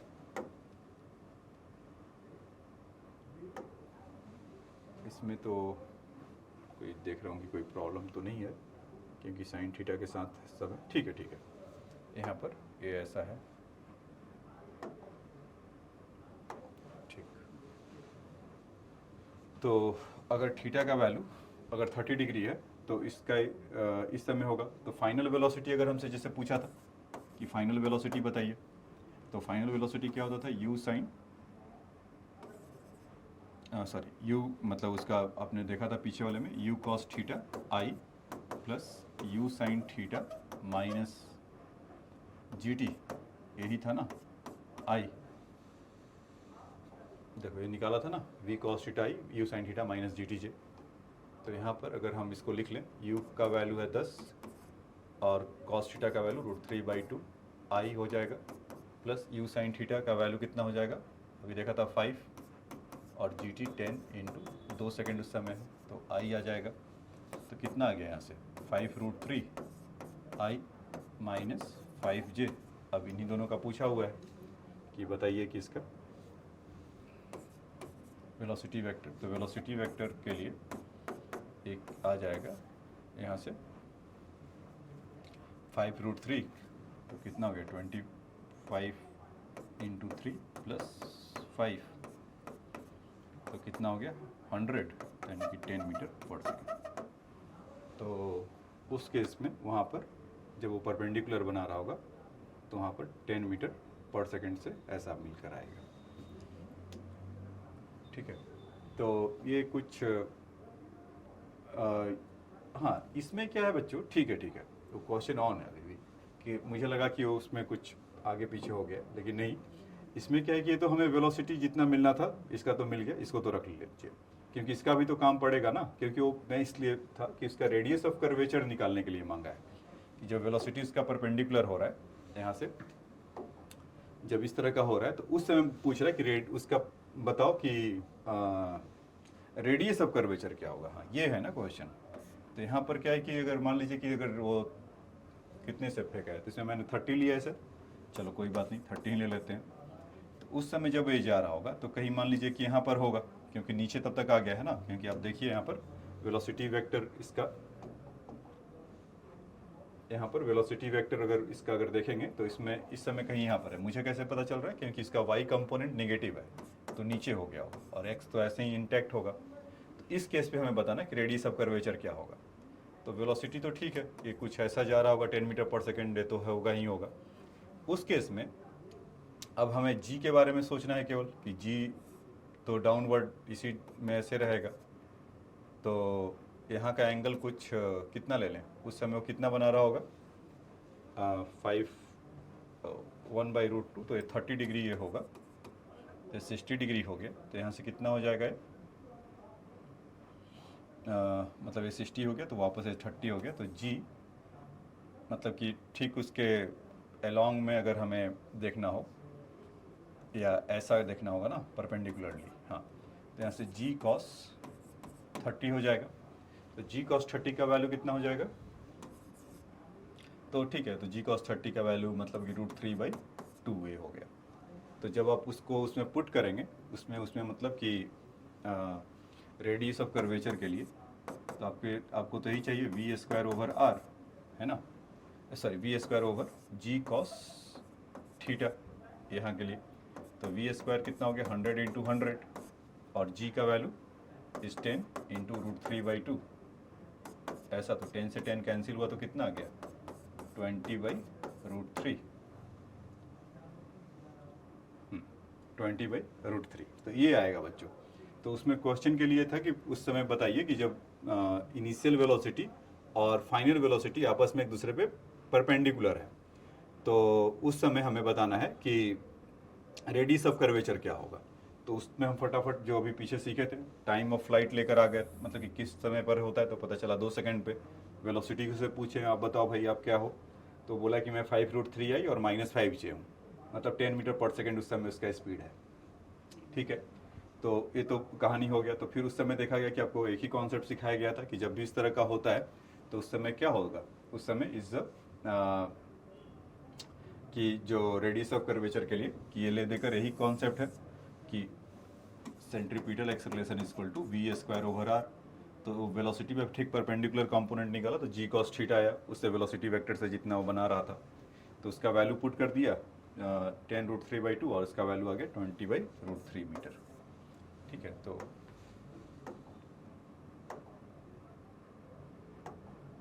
तो ये आपका निकल कर ऐसा आ जाएगा। ठीक है, कैलकुलेशन वगैरह एक बार और चेक कर ले, मतलब इसमें देखते रहिएगा कि कहीं अगर एरर तो नहीं है। ऐसे आई मेक श्योर दैट कि कोई एरर नहीं होगा, लेकिन ठीक है, उसमें आपको ये आंसर अगर देखेंगे 20√3 तो ये नहीं आ रहा होगा, क्योंकि उसका डेटा कुछ और है उस जो क्वेश्चन का था, तो इसलिए। लेकिन आप देख रहे होंगे कि इसी के आसपास से मिलता जुलता है, तो इसका डेटा कुछ और ले लिया मैंने, 30 डिग्री और 10 मीटर पर सेकंड ले लिया था, तो इस चलते ऐसा इसमें आ रहा है। ठीक है, तो कॉन्सेप्ट आपको सीखने के लिए मिला कि जब रेडियस वेक्टर और जब मतलब जो उसका की इम्पॉर्टेंट चीज़ था कि अब आप किसी के लिए भी निकाल सकते हैं, इसी के लिए ही नहीं, अगर क्वेश्चन में अगर ट्विस्ट करके ही बोलता है कि थीटा इज π/4 है, तो आप फिर से आप उसके लिए ऑन है और कुछ डेटा के साथ देगा तो सिंपली, जैसा कि आप जानते हैं जेईई एडवांस के लिए जो डेटा होता है वो आपको ऐसा नहीं डेटा में उलझाएंगे नहीं, वो डेटा ऐसा देंगे कि एकदम लास्ट में सब वो कैंसिल आउट होकर बहुत आसानी से मिल जाएगा। तो आपको बस कॉन्सेप्ट बना के रखना है कि मान लीजिए कि थीटा भी परपेंडिकुलर बोल दिया, उस टाइम बोलता है कि π/4 बना रहा है या कुछ और π/3 π/6, तो उसके लिए ऑन थे हम कभी भी, वो टाइम हम फटाफट लेकर आ जाएंगे ये वाला, इसके लिए कि डॉट प्रोडक्ट अभी परपेंडिकुलर के लिए था तो इसमें कुछ और आता, अगर वो परपेंडिकुलर नहीं होता तो फिर टाइम निकाल कर फिर वेलोसिटी को जैसे जैसे बोला है वो निकाल लेंगे और रेडियस ऑफ कर्वेचर के लिए हो जाएगा। तो अब radius of curvature velocity perpendicular होगा तो ये तो बच्चों की खेल जैसा हो गया ना। आप मतलब कि सिस्टमेटिकली अगर इसको अगर देखेंगे वेक्टर के फॉर्म से अगर उसको सॉल्व करेंगे और उसको निकाल कर लेकर जाएंगे तो इसमें इसी चीज़ को सिखाया गया है। तो इसको आप अच्छे से राइट डाउन कर लीजिए। एक आइए चलते चलते एक लास्ट क्वेश्चन और एक रह गया तो इसको और ले लेता हूँ, फिर इसके बाद हम लोग हॉरिजेंटल प्रोजेक्टाइल में जाएंगे। तो कभी जाइएगा नहीं, इसको देखते रहिएगा। देखिए particle is projected at angle theta with the horizontal with the velocity 10 metre per second. तो ऐसे 10 मीटर पर सेकेंड से प्रोजेक्ट कर रहा है एट एंगल ऐसा। इसको ऐसे देख लीजिए, छोटा में है ना वहाँ पे तो दिख नहीं रहा है। तो कह रहा है कि 10 मीटर पर सेकेंड से एट एंगल 30 डिग्री ऐसे प्रोजेक्ट किया गया है। तो एक चीज़ याद रखना बच्चों, जिस एंगल से वो इधर से प्रोजेक्ट करता है तो यहाँ पर भी मस्ट भी उसी एंगल से आकर हिट करेगा विद द सेम स्पीड। ये होता है। अभी मैं इसको नहीं बता सकता क्योंकि आपको वर्क एनर्जी थ्योरम नहीं सिखाया हूँ। अगर वर्क एनर्जी थ्योरम दिखाता तो वहाँ पर हो जाता। मतलब कहने का मतलब क्या है कि जब भी वो जाएगा और नीचे जब आएगा तो डिस्प्लेसमेंट क्या होगा, जीरो होगा। तो कोई हाइट होगा नहीं तो पोटेंशियल एनर्जी हमेशा जीरो होगा, तो काइनेटिक एनर्जी जितना था उतने ही उसी के बराबर होगा। तो आगे जब आप सीखेंगे तो उसको और सिखाऊंगा, मतलब कि इसमें कि कैसे होता है कि 10 से फेंका तो वापस 10 से हिट करेगा एट एंगल 30 डिग्री। तो उस क्वेश्चन में पूछा था कि क्वेश्चन एक बार देख लीजिए। कह रहा कि particle is projected theta with the horizontal with the velocity 10 metre per second.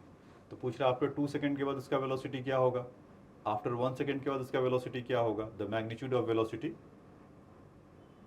और magnitude of velocity particle after the 1 second और इतना। तो कह रहा कि विद इनिशियल वेलोसिटी वेक्टर। तो कुछ इस तरह के मतलब एक तरह से पूछा जा रहा है आपसे कि टाइम ऑफ फ्लाइट कितना हुआ या कितने में हुआ। तो टाइम ऑफ फ्लाइट अगर निकाल कर देंगे, मतलब बोला तो नहीं है कि 1 सेकंड के बाद 2 सेकंड के बाद कितना होगा। अगर यहाँ से टाइम ऑफ फ्लाइट इसका चेक करें तो इस ऐसे क्वेश्चन में क्या होता है कि आपको ऑप्शन के थ्रू ही जाना पड़ता है। इसमें क्या है कि क्वेश्चन में कोई इन्फॉर्मेशन नहीं है, क्वेश्चन तो ऐसे बस 10 मीटर पर सेकंड और 30 डिग्री दे दिया और उसमें वो पूछा जा रहा है ऑप्शन में एक एक करके वो अलग अलग किया है। तो हमें ऑप्शन पे डिपेंड रहना पड़ता है। तो बोल रहा है कि 1 सेकंड पे क्या है, तो देख लें कि पहले वो हिट तो नहीं कर रहा है क्योंकि 10 मीटर पर सेकंड और 30 डिग्री है तो काफ़ी कम उसका है। तो 1 सेकंड में वैसे भी वो जीरो हो जाता है। तो देखते हैं चलिए। तो 2u साइन थीटा ओवर जी, 2 का वैल्यू 10, साइन थीटा का वैल्यू 1/2 ओवर जी का वैल्यू 10। तो पता चला यहाँ से 1 सेकंड है। तो इसका time of flight he 1 second है, तो यानी कि इसका मतलब हिट कर गया होगा यहाँ पे। तो इसीलिए इसको बनाया कि अगर 30 से यहाँ से फेंके तो 10 से फेंके तो 1 सेकंड के बाद जब हिट कर तो उस समय इसका स्पीड कितना होगा, 10 मीटर पर सेकंड। तो यू कैन एबल टू यहाँ से बता सकते हैं कि after 1 second velocity particle make an angle having the ये 10 मीटर पर सेकंड। अब वो पूछ रहा है बच्चों कि कितना एंगल बना रहा है, ये एंगल कितना बना रहा है।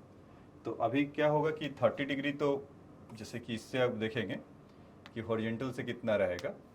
तो अगर ये 30 डिग्री इधर से है तो इसको हम एंटी क्लॉकवाइज में क्या बोलेंगे, उस कुछ अच्छा उसने क्या बोला है कि पूछा ये है कि after 1 second velocity of the particle make an angle 60 degree with the initial velocity vector. तो इनिशियल वेलोसिटी से कितना होगा, तो इनिशियल वेलोसिटी तो कुछ ऐसे जाएगा और फाइनल वेलोसिटी कुछ ऐसे आएगा। अगर नहीं समझ पा रहे हैं तो इसको मैं येलो वाले मार्क से कर देता हूँ। इनिशियल वेलोसिटी का डायरेक्शन ऐसे होगा, ऐसा, और फाइनल वेलोसिटी का उसका टेंजेंट का ऐसा, इस तरह का। तो ये एंगल चाहिए थीटा। तो ऐसा पढ़ा है, sum of the two angle is the interior angle is the exterior angle. तो इन दोनों का सम थीटा इक्वल टू कितना हो जाएगा, 30 डिग्री। 8 का जो आपका कॉन्सेप्ट था वो काम आ गया इस बार 60 डिग्री। तो 60 डिग्री पर उसका इन दोनों का वेलोसिटी का होगा इनिशियल और फाइनल के लिए। तो मल्टीपल ऑप्शन में था इसलिए इसका ये वाला पार्ट भी होगा 60 डिग्री विद इनिशियल। तो a b and c correct होगा। ठीक है। तो अब आइए यहाँ तक तो ये प्रोजेक्टाइल, एंगुलर प्रोजेक्टाइल में जितना मुझसे बन पड़ा हमने आपको प्रोवाइड किया गया। अगर अभी आपको लगता है कि किसी भी टाइप का प्रॉब्लम रह गया होगा तो आप इसको मैसेज बॉक्स में लिखिए कि sir please explain this type of the question also. और आपको पर्टिकुलरली क्वेश्चन कोई चाहिए ही चाहिए कि मुझे ये क्वेश्चन चाहिए, तो आप मैसेज बॉक्स में जाइए और बताइए, लिखिए, तो आपको हेल्प किया जाएगा। ठीक है, अब आ जाइए, अब दूसरे कहानी की तरफ चलते हैं। ये तो कहानी हो गया कि सर्टेन ग्राउंड से अगर इसको फेंक रहे थे तो इसका एंगुलर इस तरह का बन रहा था, तो उस समय हमें इसका वेलोसिटी या कुछ भी बताना था टाइम के हिस्से में क्या होगा, ये क्या होगा, ये क्या होगा, तो हमने इसको किया। अब हम दूसरे तरह के कॉन्सेप्ट में चलते हैं, उसको बोलते हैं हॉरिजेंटल प्रोजेक्टाइल। ऐसा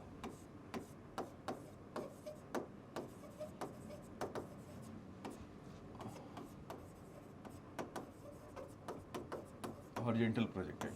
ठीक है, हॉरिजेंटल प्रोजेक्टाइल में क्या है कि जैसा नाम में लगा हुआ है, अब तक क्या कर रहे थे कि सब एंगल पे हम लोग थ्रो कर रहे थे, किसी एंगल पर।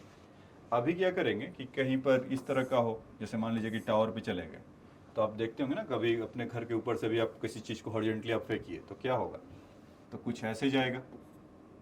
हॉरिजेंटली का मतलब कि इस तरह कि उसका केवल वेलोसिटी का एक्स कंपोनेंट ही केवल है यहाँ पर, तो ये ऐसे गया तो कुछ ऐसे आया, और वेलोसिटी का वाई कंपोनेंट शून्य है क्योंकि आपने हॉरिजेंटली फेंका है। That is why horizontal projectile बोलेंगे। हॉरिजेंटल प्रोजेक्टाइल इसको क्यों बोलेंगे, क्योंकि जब भी हम पार्टिकल को प्रोजेक्ट करें तो उस क्वेश्चन में वर्ड रहेगा कि you are projected with the horizontally. तो हॉरिजेंटली का मतलब सिंपल, u इक्वल टू कुछ दिया रहेगा 10 मीटर 20 मीटर पर सेकेंड, और एंगल कितना है, थीटा, हॉरिजेंटल से शून्य है ना। तो अब इसका वर्टिकल कंपोनेंट निकालो, जैसे मान लो कि ऐसा है, तो वर्टिकल कंपोनेंट क्या होगा, u साइन थीटा, तो u का साइन थीटा का वैल्यू कितना है, साइन 0, तो 0 आ जाएगा, तो इसीलिए मैंने लिखा था u बाई 0। तो एक बात याद रखिएगा, जब भी कोई हॉरिजेंटली अगर रखता है तो उसके साथ वर्टिकल कंपोनेंट नहीं होगा। इसका हम बहुत फ़ायदा उठाएंगे, या जो जेई एडवांस में जो क्वेश्चन बनता है वो लोग इसका बहुत फ़ायदा उठाते हैं। इस कॉन्सेप्ट को ध्यान में रखकर क्वेश्चन फ्रेम किया जाता है। ठीक है, तो यहाँ से u x का वैल्यू u है, तो अब ये सब कहानी होगा कि कहाँ पर पार्टिकल हिट करेगा, जैसे वही सब कहानी कि कहाँ पर पार्टिकल हिट करेगा, तो मतलब एक तरह से तो इस तरह का रेंज ही पूछ लिया, कितने देर के बाद करेगा तो वो पूछ लिया, हाइट तो आपसे पूछेगा नहीं क्योंकि ऑलरेडी आप किसी हाइट पर हैं, h हाइट पर हैं। तो देखो बच्चों, इस तरह के क्वेश्चन को डील करने के लिए, जैसे मैंने आपको कॉन्सेप्ट एक ही सिखाता हूँ और उसी पे बार बार काम करते हैं। तो जैसे वहाँ पर हिट कर रहा था तो वाई कंपोनेंट 0 होता था, एग्जैक्टली वही काम करेंगे लेकिन थोड़ा सा मॉडिफाइड करके करेंगे। जब भी इस तरह का हो तो आप y कोऑर्डिनेट ऑलरेडी, आप जैसे कि ये y अभी तक लिखते थे ना ऐसा, u Y T plus 1/2 a Y T square, इस तरह की बातें लिखते थे। इस बार मतलब कि इसके लिए ये ऑलरेडी इसका y यहाँ पर है, तो इसमें क्या करेंगे, साथ में एक y0 ऐड कर देंगे। अब दुनिया का कैसा भी क्वेश्चन होगा, आप इसको अगर ध्यान में रखेंगे आपको कभी निराश नहीं करेगा, वो आपको सॉल्यूशन देकर ही जाएगा। तो ये किसी के लिए भी अब फिट होगा y0। तो अब देखिए कि अगर पूछा जा रहा है कि अगर इस तरह का पूछा, अगर u वेलोसिटी से फेंक रहा है h, तो कितने टाइम के बाद हिट करेगा, तो कितने टाइम के बाद हिट करेगा, तो अगेन इसको लेकर आए, y का वैल्यू 0 होगा, देखो हिट करेगा तो y कोऑर्डिनेट 0 हो जाएगा ना। अब इसके बाद y0 ऑलरेडी कितने हाइट पर है, h, ui ये तो 0 ही है, प्लस 1/2 ay का वैल्यू नीचे की तरफ है क्योंकि पार्टिकल नीचे की तरफ जा रहा होगा, तो इसलिए पॉजिटिव लेंगे। तो अच्छा, y नीचे, लेकिन एट मोमेंट जब हम फेंक रहे होंगे तो इधर है ना, तो ठीक है, तो आप इसमें g का वैल्यू नेगेटिव ले लीजिए, नहीं तो फिर उसका गड़बड़ी आएगा। तो इसमें क्या है कि आपको याद नहीं रखना है, जैसे मैं यहाँ पर अभी बोल देता इसी चीज़ को, जैसे कि अभी टेक्निकली ये सही है कि उस समय जब फेंक रहे थे तो g नीचे की तरफ लग रहा था, तो ए वाई का वैल्यू -g/2 या वेक्टरली भी आप इसको कर लीजिए। इस तरह के क्वेश्चन में लोग बोल देते हैं कि अच्छा नीचे की तरफ जा रहे हैं तो डिस्प्लेसमेंट नेगेटिव होगा, इस तरह का वगैरह वगैरह बातें, तो -h। तो मोस्ट ऑफ द बच्चे, मतलब जो बच्चे हैं तो समझ गए हैं तो उनको लिए तो कोई प्रॉब्लम ही नहीं है, लेकिन बहुत सारे मैं बच्चों को देखता हूँ स्ट्रगल वो करते रहते हैं कि h प्लस लें या माइनस लें, उसी में तो कभी प्लस ले लिया तो सॉल्यूशन नहीं आ रहा है, तो कहाँ से आएगा, क्योंकि वो इमेजनरी रूट दे रहा होगा। तो यहाँ पर अगर ऐसा देखेंगे तो h इक्वल टू आप कभी भी इस तरह से लगाएंगे तो आपका गलत नहीं आएगा, तो 1/2 GT स्क्वायर, तो t का वैल्यू कितना हो जाएगा, 2h/g का रूट, ऐसा,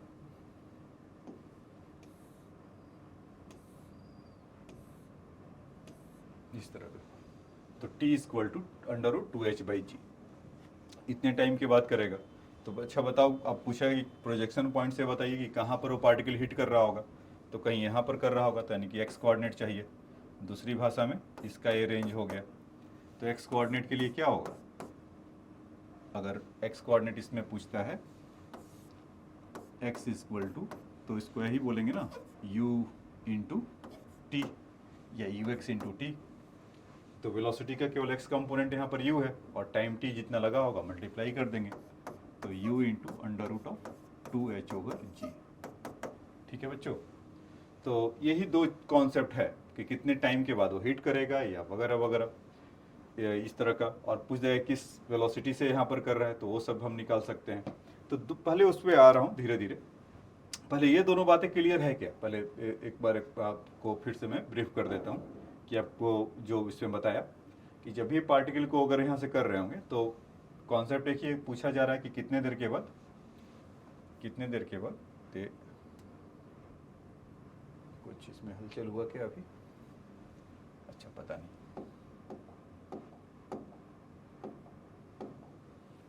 ठीक है, तो कितने देर के बाद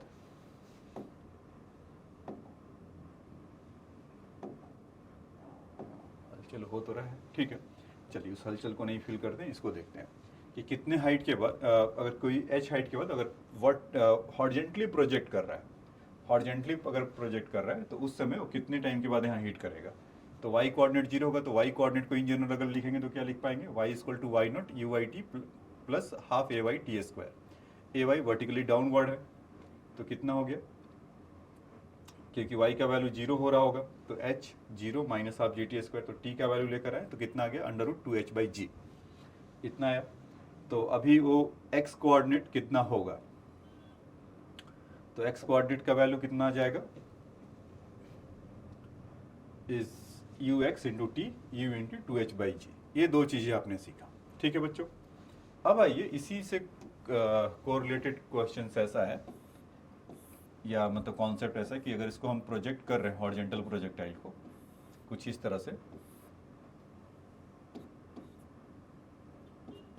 ऐसा u से, तो कहीं यहाँ पर होगा ना, तो पूछा जाएगा कि आफ्टर 1 सेकंड के बताओ इसका वेलोसिटी क्या होगा। After 1 second what will be the velocity. एक मतलब आपको एग्जांपल दे रहा हूँ, या और भी कुछ कि कितना एंगल बना रहा होगा और क्या क्या। तो अभी तो प्रैक्टिस वाले क्वेश्चंस लिया हूँ, तो उसमें तो सब कवर हो ही जाएगा। लेकिन चलिए एक दिखा देता हूँ यहाँ पर। तो वेलोसिटी का x कंपोनेंट वो कहीं बदलेगा नहीं, फाइनल वाला भी उतना ही रहेगा। इट इज़ u है तो u होगा, क्योंकि u के टर्म में ले रहे हैं। तो vy कितना होगा, ui तो 0 है minus gt, ui is 0, g का वैल्यू 10 इंटू 1, तो कितना हो गया -10। अगर या g के टर्म में लेना है तो g के टर्म में ही लेते हैं, या t के टर्म में ही, छोड़ उसी को g और g t मतलब नोटेशन में ही दिखा देता हूँ। तो वेलोसिटी कितना मिला आपको, ui प्लस माइनस, क्योंकि इसका मैग्नीट्यूड डायरेक्शन बदल जाता हो जाता है ना, क्योंकि इसका ये डायरेक्शन इधर होगा और इसका ये वेलोसिटी का y कंपोनेंट इधर होगा और ui इधर होगा। तो कितना हो गया, माइनस vy j, तो u रहा और यहाँ से माइनस gt j। ये आपका वेलोसिटी का ऐसा निकल कर आएगा। तो अगर मैग्नीट्यूड भी चाहिए तो क्या निकाल सकते हैं, u² ओवर प्लस gt², इस तरह का बच्चों, g² एंड t²। तो ये तो मैकेनिकल वर्क है। तो समझ में आया कि करना क्या है कि आपको सेपरेटली x एंड y का वैल्यू लेकर आएंगे और वो हम अपना काम कर जाएंगे। फॉर एग्जांपल देखिए, चलिए अब क्वेश्चन मोड में आ जाते हैं सॉल्व करने के। यहाँ पर कह रहा है कि अगर 20 मीटर पर सेकंड की स्पीड है और इससे अगर पार्टिकल को फेंक रहा होगा, तो ठीक उसके 2 सेकंड के बाद find the speed of the find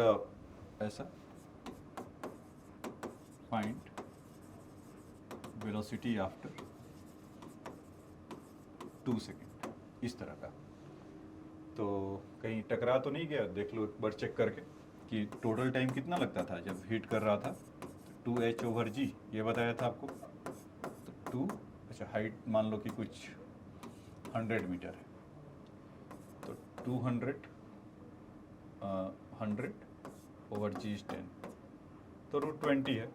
तो खैर ये तो फिर आप कहेंगे कि सर ये तो 100 मीटर जब दिया ही होगा तो हम और भी कुछ कर लेंगे, बस एक चेक करने के लिए। मान लीजिए यहाँ से अगर 20 मीटर पर सेकेंड है और हाइट वगैरह नहीं दिया हुआ है, देखिए तो इसमें अगर हमें पूछा है कि 2 सेकंड के बाद क्या होगा, तो वेलोसिटी का एक्स कंपोनेंट जैसा होता है तो चेंज करेगा नहीं, तो कितना हो जाएगा 20 मीटर पर सेकेंड, ये तो रहेगा ही रहेगा। वेलोसिटी का वाई कंपोनेंट क्या होगा 2 सेकंड के बाद, इनिशियली तो नहीं है ना, यहाँ पर देखिए यू एक्स का वैल्यू 20 है, यू वाई कितना है बच्चों 0, तो 0 हो गया, माइनस जी, जी का वैल्यू 10 और 2 सेकंड के बाद 20, और चलो जस्ट उसी के बराबर आ गया -20। इसका मतलब क्या है कि यहाँ पर 2 सेकंड के बाद यहाँ से -20 मीटर पर सेकंड हो गया, और इनका तो 20 मीटर पर सेकंड चल ही रहा है, तो नेट वेलोसिटी कितना होगा कुछ ऐसा। तो v = हम यहाँ से क्या लिख सकते हैं 20i प्लस -20j, ऐसे भी लिख सकते थे, या डायरेक्टली ऐसा v = √vx² प्लस vy², क्योंकि दोनों परपेंडिकुलर है, तो वहाँ से आप सॉल्व करेंगे तो 20√2 मीटर पर सेकेंड ऐसा आएगा। तो ये वेलोसिटी आएगा बच्चों आफ्टर 2 सेकंड के बाद। अब उस समय ऐसा भी बोल सकता था कि बताइए कि उस समय का हमें एंगल क्या होगा, तो दोनों एक्स और वाई कंपोनेंट दोनों इक्वल हैं, तो थीटा उस समय कितना होगा 45 डिग्री। और एक चीज़ इसका भी बहुत यूज़ कराते हैं लोग कि tan थीटा अगर बीच में कहीं पूछ ले तो ये vy/vx हमेशा करना, और मॉड लगा दे रहा हूँ क्योंकि एक्यूट एंगल ही बताना, तो ये वाला कॉन्सेप्ट भी काफ़ी कमाल का इसमें मिलेगा। तो आपको थोड़ा ग्लिम्स आपको समझ में आया कि एक सब क्या हो रहा है, एक क्वेश्चन कैसा है, ठीक है। तो हॉरिजॉन्टल प्रोजेक्टाइल का ये था। अब आइए इसके बाद इसका क्वेश्चंस लें जरा।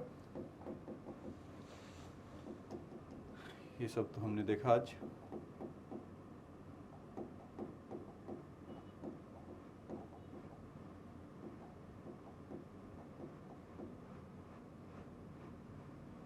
यहाँ से स्टार्ट हो गया।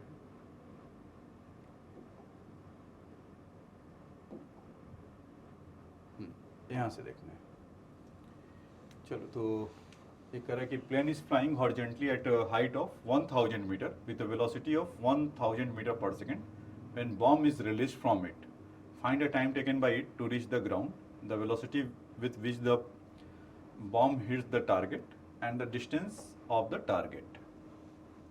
ठीक है, देखिए एक एरोप्लेन है, अभी जो वार चल रहा है रसिया यूक्रेन वाला, वैसा आप सोच सकते हैं कि 101 किलोमीटर के हाइट पर जा रहा है, और यहाँ पर ऐसे, तो बॉम्ब अभी बॉम्ब को जब ड्रॉप कर रहा, तो बॉम्ब तो उसी के अंदर है एरोप्लेन के अंदर, तो जब एरोप्लेन अगर चल रहा है कुछ 1000 मीटर पर सेकंड से, तो बॉम्ब भी किस स्पीड से जाएगा, वो भी 1000 मीटर पर सेकंड की स्पीड से ही जाएगा, ऑब्वियस सी बात है।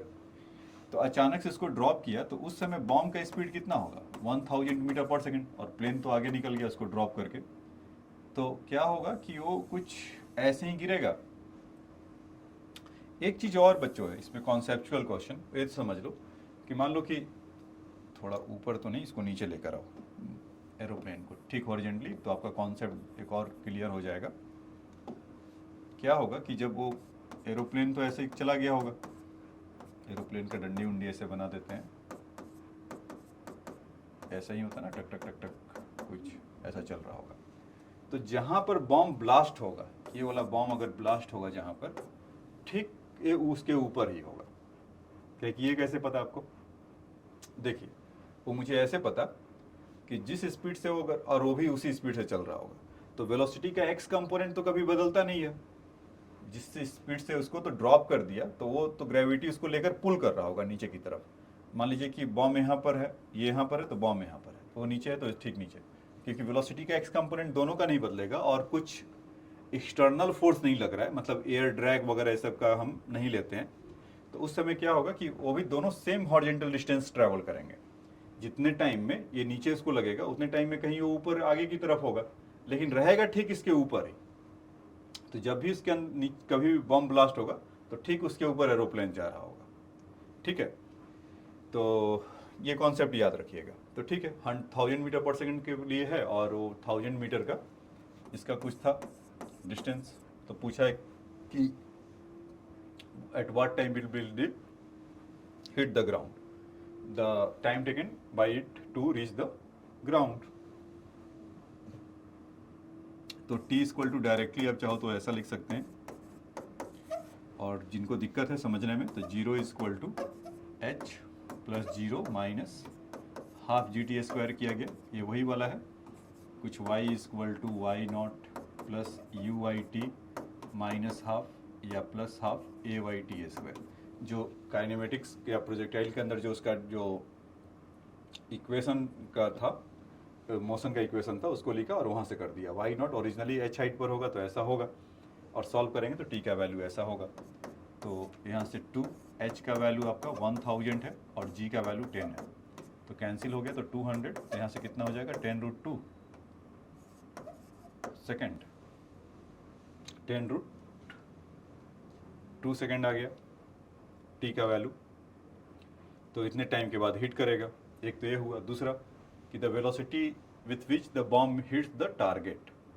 तो ठीक है, तो अभी देखिए कि जैसा वेलोसिटी निकालना आपको सिखाए थे कि वेलोसिटी का एक्स कंपोनेंट तो कभी चेंज करेगा नहीं, तो 1000 मीटर पर सेकेंड इतना रहेगा।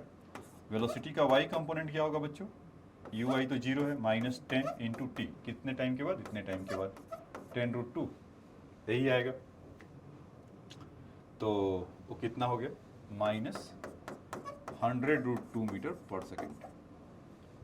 तो अभी v अगर हमें निकालना होगा तो अभी आपको सिखाया था कि vx² और vy का स्क्वायर कर लें। ये ux equal to basically your vx है, ऐसा। तो vx प्लस vy का स्क्वायर, तो यहाँ से अगर करेंगे 100 का स्क्वायर प्लस 100√2 का स्क्वायर, तो 100 will be come out, 100 square करेंगे तो 100 बाहर हो जाएगा, यहाँ से 1 होगा, यहाँ से 4 होगा, तो कितना हो जाएगा 100√5 मीटर पर सेकेंड, ये इसका वेलोसिटी आ जाएगा। The distance of the target, कितने पर वो हिट करेगा, eight what time t will hit the ground. तो उसको अगर टाइम के लिए अगर देखें, नहीं, what the distance of the target, तो मतलब कि आर्क x का वैल्यू देखना है ना बच्चों। यहाँ से x इक्वल टू कितना होगा, यहाँ से ये 100√5 है, और नहीं, ये तो वेलोसिटी, सॉरी थोड़ा यहाँ पर, अच्छा बाहर ही आ गए, टॉप ऑफ द बिल्डिंग, हाँ यहाँ पर थे। तो x इक्वल टू क्या होगा कि मतलब वेलोसिटी का x में है ना, तो उसका कॉन्सेप्ट क्या बोलता है, वेलोसिटी का x इंटू टाइम t। तो वेलोसिटी का x कितना था 100, तो 1000, और कितने टाइम के बाद वो गिरा 10√2 सेकंड के बाद गिरा, सिंपल ये हो जाएगा। तो यहाँ से आप देखेंगे कि 10,000 ये हो जाएगा 10,000√2, तो मतलब आप ये कह सकते हैं कि 10√2 किलोमीटर तक हिट करेगा। तो इतना इसका टारगेट है। ठीक है, अब उसके बाद नेक्स्ट देखिए। तो ये समझ में आया। तो ये बेसिक एक कॉन्सेप्ट क्वेश्चन लिया था कि इसमें सब कुछ आपको यहाँ से निकल कर आ गया कि आपको कितने टाइम के बाद वो हिट कर रहा था। तो सिंपल उसका लगाया t इक्वल टू √2h/g। फिर उसके बाद वो सेकेंड उसका था कि the velocity with which the bomb is the target, तो किस से स्पीड से करेगा, तो वहाँ से vx और vy सेपरेटली निकाल कर और उसका स्क्वायर करके सम किया तो 100√5 मीटर पर सेकेंड हुआ। फिर उसके बाद कह रहा था कि पूछ रहा था कि वहाँ पर टारगेट का कितना डिस्टेंस ट्रेवल करेगा, the distance of the target, मतलब जहाँ से प्रोजेक्शन ए किया ये चीज़ तो उसमें क्लियर नहीं है, तो इस चल ऐसा निकल कर आएगा। ठीक है, इसमें दूसरे तरीके से भी कभी कभी पूछता है कि ये वाला चीज़ पूछ लेता है ऐसा। तो अभी ये कितना था 100 या 10√2 किलोमीटर और 1 किलोमीटर, तो स्क्वायर करके सम भी निकाल सकते हैं, मतलब कि उस पर पाइथागोरस थ्योरम वाले से लगा के। ठीक है, आइए और क्वेश्चन देखते हैं। करके from the top of a building 19.6 metre high a ball is projected horizontally after how long does it the strike the ground. ठीक है, 19.6 मीटर हाई एक बिल्डिंग है। तो जब भी इस तरह का डेटा होना बच्चों तो अलर्ट रहना है। आजकल उसके लिए जो मेंस वगैरह में इस तरह के क्वेश्चन ऐसा डाल देता है, या एनसीईआरटी बेस्ड आप कह लो क्वेश्चन इस तरह का रहता है कि ball is projected horizontally after how long does it strike the ground. अच्छा, तो इसमें ऐसा दिए, तो वेलोसिटी को तो लगता है मिसिंग किया है, यू नहीं है। तो हाउ लॉन्ग, तो हाउ लॉन्ग के लिए तो आप ऑलरेडी तैयार हैं, टी इक्वल टू √2h/g, यही पढ़ा था ना। तो 2h के जगह पे 19.6 और g का वैल्यू 9.8, तो 2 से 2 गया तो √4, तो √4 के जगह पे कितना आ गया 2 सेकेंड। तो 2 सेकेंड के बाद वो वहाँ पर हिट करेगा इसको। ठीक है, और उसके बाद क्या कह रहा है कि if the line of joining the point is projection of the hit the ground make an angle 45 degree with the horizontal। अच्छा, यहाँ पे कर रहा है कि जो हिट कर रहा है ऐसा, तो कुछ 45 डिग्री का एंगल बना रहा है विद द हॉरिजेंटल, ऐसे ऐसे। मतलब ये चीज़ आपको मतलब क्या हुआ वहाँ पे बता दे रहा हूँ। जो ऐसे हिट कर रहा है ये थोड़ा एकदम वर्टिकल जैसा बन गया है, मैं आपको ऐसा दिखा दे रहा हूँ। ऐसा जब वो कर रहा हो इस तरह से, तो ये हॉरिजेंटल से 45 डिग्री बना रहा है ऐसा। तो इसके दो कंपोनेंट होंगे, ये Vx होगा और Vy होगा। तो आपको बताया था कि इसका यूज़ आपको हमेशा मिलेगा। तो उसने पूछा है, इसका बताने का पूछने का मकसद क्या है। वो पूछ रहा है कि उस समय कि हॉरिजेंटल से कर रहा है कि what is the initial velocity of the ball, ball का वेलोसिटी, इनिशियल वेलोसिटी किस स्पीड से उसको प्रोजेक्ट किया गया था। तो ये चीज़ आपने बताना है। तो यहाँ से क्या होगा कि Uy/Ux यही होगा ना, इक्वल टू 1045। अभी आपको उधर लेने के लिए बताया था कि या Ux नहीं Vy कर दो, Vy कर दो, या हटाओ इसको।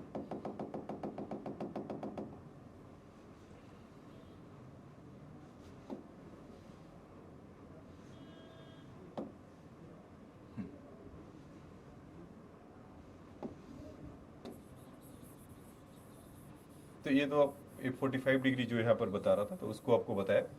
ये देखिए बच्चे, यहाँ पर क्या कर रहा है कि tan 45 डिग्री है इक्वल टू Vy/Vx, ये होगा। तो tan 45 तो 1 होता है, तो Vy कितना होगा, कुछ टाइम के बाद लग रहा होगा। तो ये या तो अभी नहीं करके उसको ऐसा कर लेते हैं, तो Vy/Vx, तो Vy equal to Vx equal to Vy हो जाएगा। तो वेलोसिटी का ये x कंपोनेंट चेंज करता नहीं है, तो इसी स्पीड से फेंका होगा u। ये विजिबल है ना। अच्छा, मैं फ्रेम में नहीं हूँ, ठीक है, कोई बात नहीं, आपको दिख रहा होगा।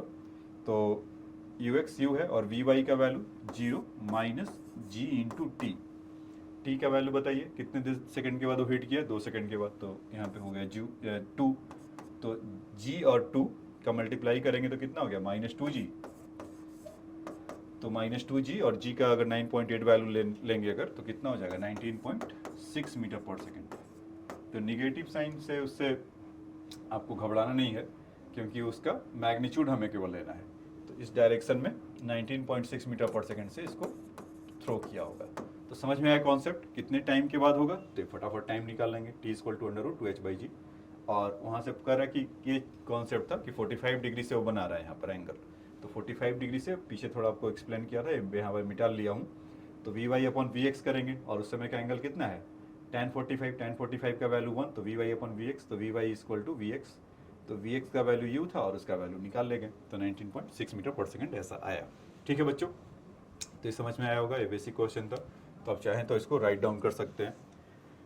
हट जा रहा हूँ मैं, ठीक है। अब आ जाइए नेक्स्ट क्वेश्चन पे। कह रहा कि a body is thrown horizontally from the top of the tower and strike the ground after the 2 second at angle of 45 degree with the horizontal. Find the height of the tower and the speed with which the body is thrown. तो ये तो exactly वही question अभी मिल गया। इसमें बस उस question में क्या था कि अगर इस क्वेश्चन में अगर पूछ लेता हमसे कि हाइट कितना है, अगर ऐसा पूछा हुआ है ना कि हाइट कितना है, तो हाइट तो यहाँ से देखिए 19.6 है। इस क्वेश्चन में उस क्वेश्चन में बेसिक वाले हैं, तो इसीलिए आपको ऐसा सब लग रहा होगा। ये 450 नहीं, ये टाइपो एरर है, 45 डिग्री है। तो ऐसा अगर वो कर रहा होगा और 2 सेकंड में वो यहाँ पर कर रहा है, तो आपको t इक्वल टू तो ऐसे ही पता है 2h/g। आप उस किसी की भी हेल्प ना लेंगे तब भी बता देंगे, हाफ GT²। इसी को पीछे की तरफ खोल लो तो ऐसा दिखाई दिया। तो 2 सेकंड के बाद हिट कर ही रहा है, तो 1/2, g का वैल्यू 9.8 और t² इज 2h²। तो 2 से 2 कैंसिल हुआ तो h का वैल्यू कितना आ गया, 19.6 मीटर। ठीक है, थोड़ा और क्वेश्चन मुश्किल देखते हैं। कह रहा है कि 2 buildings are situated at 200 metre apart with what speed the master ball thrown horizontally from the window 540 meter above the ground in one building so that will enter in the window 50 meter above the ground। ठीक है, क्या कह रहा है बच्चों कि 2 building है,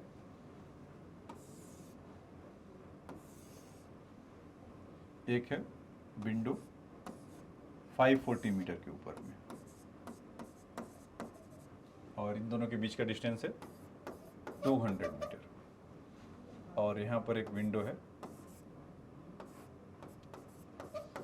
50 metre ऐसा, और यहाँ पर है 540। तो कह रहे कि हॉरिजॉन्टली यहाँ से कितना फेंका जाए कि 2 tall buildings are situated 200 meter apart. With what speed the master ball be thrown horizontally from the window 540 meter above the ground in the one building so that it will be enter the 50 meter above। मतलब यहाँ से फेंके और यहाँ पर जाकर आ जाए। तो वेलोसिटी का तो एक्स कंपोनेंट कभी चेंज होता नहीं है, वो तो उतना ही रहेगा। तो ठीक है, तो वर्टिकल डिस्टेंस से कितना ट्रेवल किया, कुछ 540 है तो 490 मीटर। ये देखिए, अगर इसको ऐसे मान लें तो ये डिस्टेंस कितना ट्रेवल किया होगा, 490 मीटर, यही ना। तो 490 मीटर को आने में कितना समय लगा होगा, तो t इक्वल टू यहाँ से √2hg के पास चलें तो दे देगा।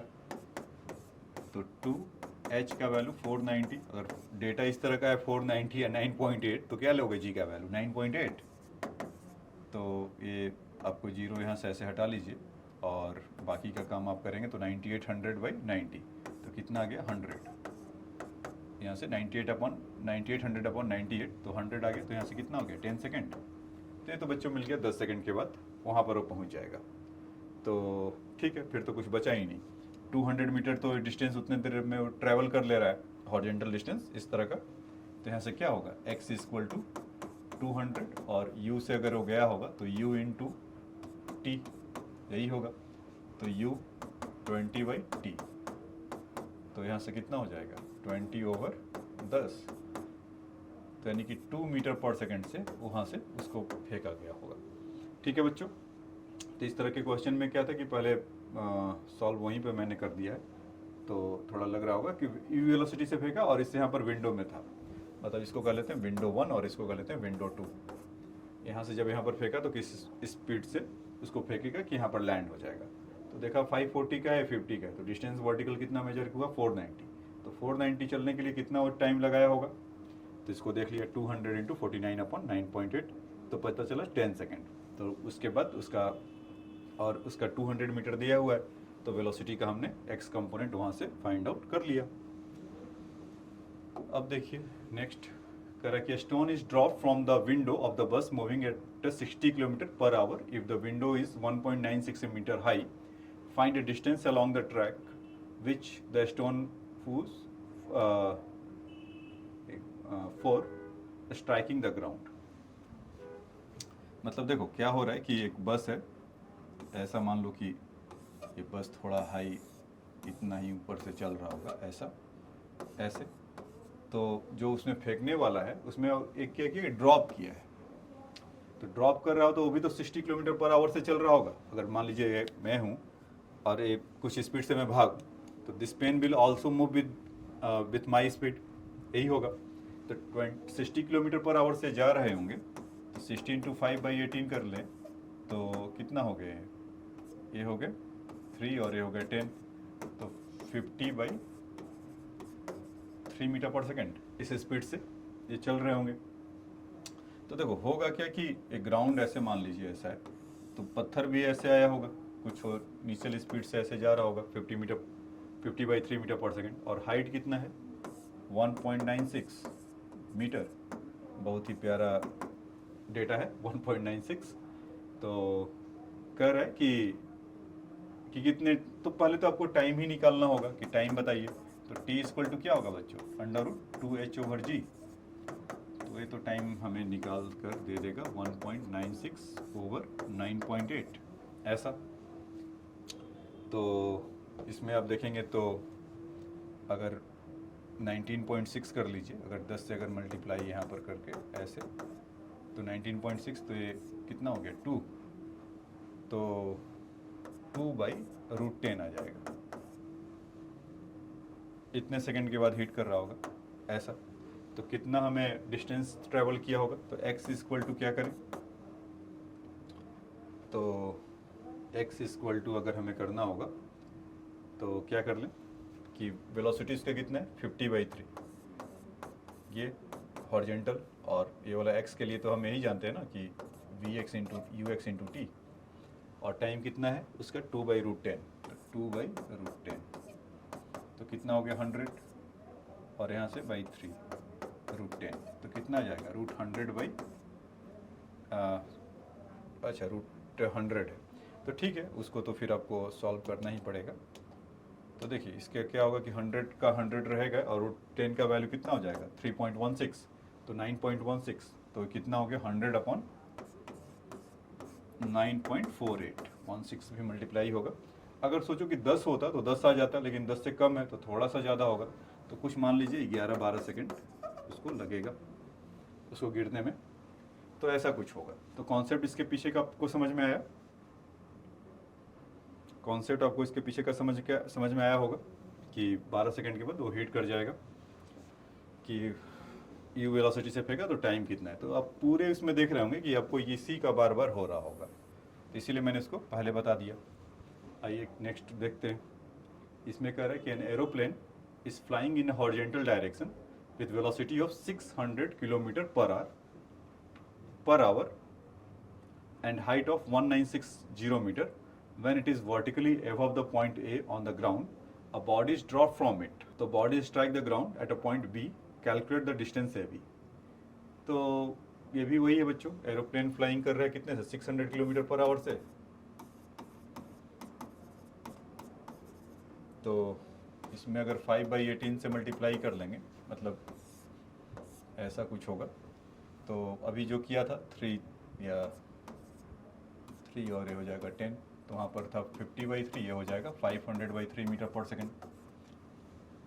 तो 1961,960 डेटा केवल लगता है बदल गया है, 1.96 था उसको उतने टाइम में कर दिया। तो कितने टाइम के बाद कुछ ऐसे ही गिर रहा होगा इस तरह से, तो कितने टाइम लगेगा इसको 1960 2h/g, g इज 9.8, तो यहाँ से ये ऐसा हो जाएगा है ना। और 98 टू या कितना होता है 196, तो 2 इंटू 200 इज 400, तो कितना हो गया 20 सेकेंड। तो t इक्वल टू 20 सेकेंड के बाद उसको हिट करेगा। The body strike the ground at point B, तो यहाँ पे कहीं बी पे ये कर रहा होगा। और ये किसको बोला है बच्चों, ये कि when the vertical above the point है। तो अच्छा ये दूसरी भाषा में इनको चाहिए ए बी, मतलब एक्स चाहिए, तो ये पिक हो गया। और कितने की स्पीड से जा रहे हैं 503, क्योंकि v और जितना टाइम लगेगा उतना, तो टाइम है 20। तो यहाँ से अगर देखेंगे तो कितना हो गया 30 10 10,000/3, तो मतलब 10/3 3 किलोमीटर पे वो हिट करेगा। ठीक है, तो ये है।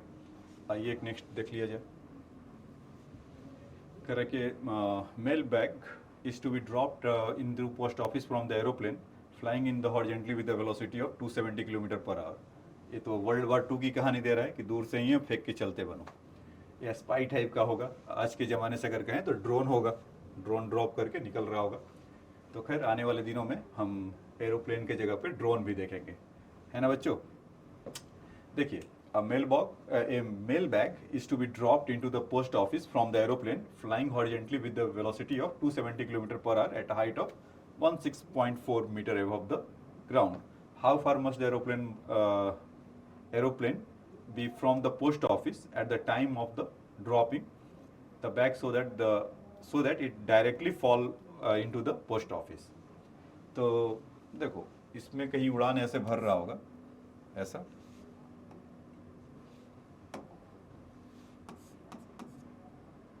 176.4 मीटर है, तो कहीं वो ऐसा ही पोस्ट ऑफिस को रखना पड़ेगा। ये चीज़ यही पूछ रहा है ना कि जहाँ से अबव द ड्रॉप पूछा है कि how far must be the aeroplane be from the post office at the time of the dropping the bag that is directly fall into the post office. तो मतलब कि इसके ठीक ऊपर से कहाँ से छोड़े कि वो वहाँ पर जाकर गिर जाए। ठीक है, अब टू पर मतलब ये वाला। तो टाइम पहले निकाल लेते हैं, तो इसको पहले इनको समेट लें। 270 है तो 5/18 से कर लिया जाए, तो 9 2 जा और 9 3 जा, तो कितने हो गए ये 15 फर्दर 15 5 जा 75 मीटर पर सेकेंड से इससे ये होगा। तो टाइम कितना लगा होगा 2h, h इज़ 176.4, g 9.8। अब इस तरह का कैलकुलेशन है, तो ये लोग बाहर चले जाएं डॉट डॉट करके, है ही नहीं, एक तरीके से ऐसा सोच लें। तो 9.8 और 176 कुछ रिलेशन है क्या? 19 2 जो कितना होता है 196, तो है नहीं पूरा पूरा। तो अगर 98 से भी भेजे तो 76 और 2 कितना हो गया 78, 784। तो और किसी से कैंसिल हो रहा है क्या? 7 से देख लेते हैं, 7 2 जा 14, 36 5 1, हाँ 7 से कैंसिल हो रहा है, तो 14 7 जा 1 हो जाएगा, और ये 7 से 7 2 जा 14 और 336 7 5 जा फिर 1 251। फिर वो देख लीजिएगा कि 7 से कैंसिल हो रहा है क्या, 7 3 जा फिर नहीं हो रहा है, तो 251 इंटू 2, तो ऑलमोस्ट मान लो 500/14 इतना सेकंड है। तो वेलोसिटी है, तो अब तो फिर गेटिंग पुटिंग है, तो x इज इक्वल टू मतलब पीछे की तरफ ट्रेस कर दें कि यहाँ पर गिरेगा तो पोस्ट ऑफिस से, तो फेंकना ठीक उसके ऊपर से पड़ेगा ना, नहीं तो आगे जाके गिरेगा। तो इसीलिए तो √500/14 ये टाइम है और उसका स्पीड है 75। तो ये बच्चों कैलकुलेशन करना, ये आपके ऊपर छोड़ दे रहा हूँ, क्योंकि कॉन्सेप्ट तो आपने सीख ही लिया है। कैलकुलेशन का तो टेस्ट होता नहीं है, कैलकुलेशन का टेस्ट तो आपको खुद ही देना पड़ता है। तो इसको वहाँ से एरोप्लेन को इतने दूर पहले छोड़ना पड़ेगा, इस पॉइंट को, कि जाकर वहाँ पर हिट कर जाए। ठीक है, अब देखिए नेक्स्ट क्वेश्चन कह रहा कि between the two hills 100 metre 92 metre respectively. कह रहा कि in between the two hills 100 metre and 92 metre respectively there is the valley in which the width 16 meter. If vehicle jump from the first hill to the second, what will be its minimum horizontal velocity so that may not fall into the valley? तो धूम मचा रहा है बच्चों। कहा क्या रहा है कि एक हिल यहाँ पर ऐसा है और एक हिल यहाँ पर ऐसा है और वैली है ऐसे, यहाँ से ऐसे कुछ होगा, मतलब तो उसका डिस्टेंस कितना है आपस में 16 मीटर का विड्थ है, और ये 100 मीटर का है एक हिल, और ये है 92 मीटर का हिल ऐसा, और यहाँ से कोई धूम मचाले टाइप हैं लोग, वो जंप लगाना चाह रहे हैं। तो कितना मिनिमम वेलोसिटी हो कि वो सेफली इधर लैंड कर जाए। जाएंगे तो ऐसे ही, और लैंड यहाँ पर ऐसे करें, समझ में आया? तो बेसिकली उनको वर्टिकल हाइट कितना ट्रेवल करना होगा, कुछ 8 मीटर, यही ना? तो टाइम कितना लगेगा उनको ऐसा करने में? 2 इंटू 8/g, 10 ले लेते हैं, ऐसा तो कोई बाउंडेशन अब है नहीं, तो 16/10 तो अंडर रूट 1.6 सेकेंड लगेगा। गलती से लिख मत देना 0.4, ये गलत है, गलत हो जाएगा। 1.6 का रूट कितना होगा, मतलब आपको फिर देखना पड़ेगा कि जैसे कि 160 है और 12 का स्क्वायर 144 होता है, 13 का स्क्वायर 1.69 होता है, तो उससे थोड़ा कम है, तो 12.9 या 12.9 कर रहा हूँ कि इसका मतलब फिर 1.2 या 1.29 या 1.28 इसका रूट होगा। तो खैर ये टी का वैल्यू आया, तो मिनिमम स्पीड चाहिए, तो यहाँ से यू जितना ये लेकर आएगा, डिस्टेंस उसको सेफ लैंडिंग के लिए 16 मीटर इंट करना है, तो 16 इंटू यू इंटू टी, तो u इक्वल टू कितना हो जाएगा 16 अपॉन टाइम t, तो 16 और टाइम ये 16 हो गया, और u का वैल्यू कितना हो गया बच्चों, सॉरी t का वैल्यू कितना लाए थे 1.6, तो रूट 1.6, तो इतना मीटर पर सेकेंड से वो चलेगा, तो वो सेफ लैंडिंग की तरफ जाएगा। ठीक है, तो आप पूरा सॉल्व नहीं करते हैं, उसी पे छोड़ दिया हूँ। ठीक, तो ये तो था इनका कहानी। अब आइए एक और देख लेते हैं। Man runs across the roof top of the building of the jump horizontally with the hope of the landing of the roof of the next building which is the lower higher than the first. तो वहाँ पर bike से धूम मचा रहे थे, ये आपके वो इसमें हो गए MI वाले मिशन इम्पॉसिबल, तो उस तरह से वो जंप लगा रहे हैं। तो देखिए क्या हो रहा है, तो hope landing on the roof of the next building which is the lower higher than the first if his speed of 9 meter per second, the distance between the two building is 10 meter and the height difference is 9 meter, will be they able to land on the next building. Suggestion your क्या बोल रहा है, substitute your answer, ये सब छोड़ो, जो समझ में आपको आया ये चीज़ आया, इन दोनों का बिल्डिंग का बीच का डिफरेंसेस कितना है, इज 9 मीटर पर सेकेंड से ऐसे जा रहा है, और दोनों के बीच का difference is two building is 10 metre, और हाइट का डिफरेंस कहाँ बोला था, अंग्रेजी थोड़ा इसकी ज़बरदस्त नहीं है, हाइट डिफरेंस इज 9 मीटर, ये देखिए 9 मीटर है। तो यहाँ से कह रहा है कि वो जब कूदा होगा, वो जो आदमी है इस तरह का स्टाइलिश आदमी है, ऐसे ऐसे जाके ऐसे से जंप लगाया, और जंप लगा के यहाँ पे लैंड होना चाहता है। तो पूछ रहा है कि उस केस में कि मिनिमम वेलोसिटी कितना है, यही ना? तो ठीक है, तो टाइम तो पहले निकाल ही ले, 2 इंटू 9/g 10, तो अंडर रूट 1.8 सेकेंड हो जाएगा, और इस 10 मीटर ही इसको कवर करना है, तो 10 इक्वल टू कितना हो जाएगा, स्पीड वही चाहिए 1.8, तो u का वैल्यू आ जाएगा 10/1.8 का रूट मीटर पर सेकेंड, तो इस स्पीड से जाएगा। ठीक है, तो कॉन्सेप्ट देख रहे हो, रिपीट हो रहा है बार बार वही, एक तो टाइम वाला हो रहा है और x का इसका कॉन्सेप्ट इसका हो रहा है, मतलब x इक्वल टू ut का। अच्छा, फिनिश। ठीक है बच्चों, तो हम लोग भी अपना फिनिश कर लेते हैं। तो हमने इसमें आपको ये सब चीज़ें बताया, तो इसमें ज़्यादा तो मज़ेदार क्वेश्चन अभी मिले नहीं, इसमें गेटिंग पुटिंग बेसिक वाला था, तो इसीलिए आपको लाइटर ही इसमें दिखाया।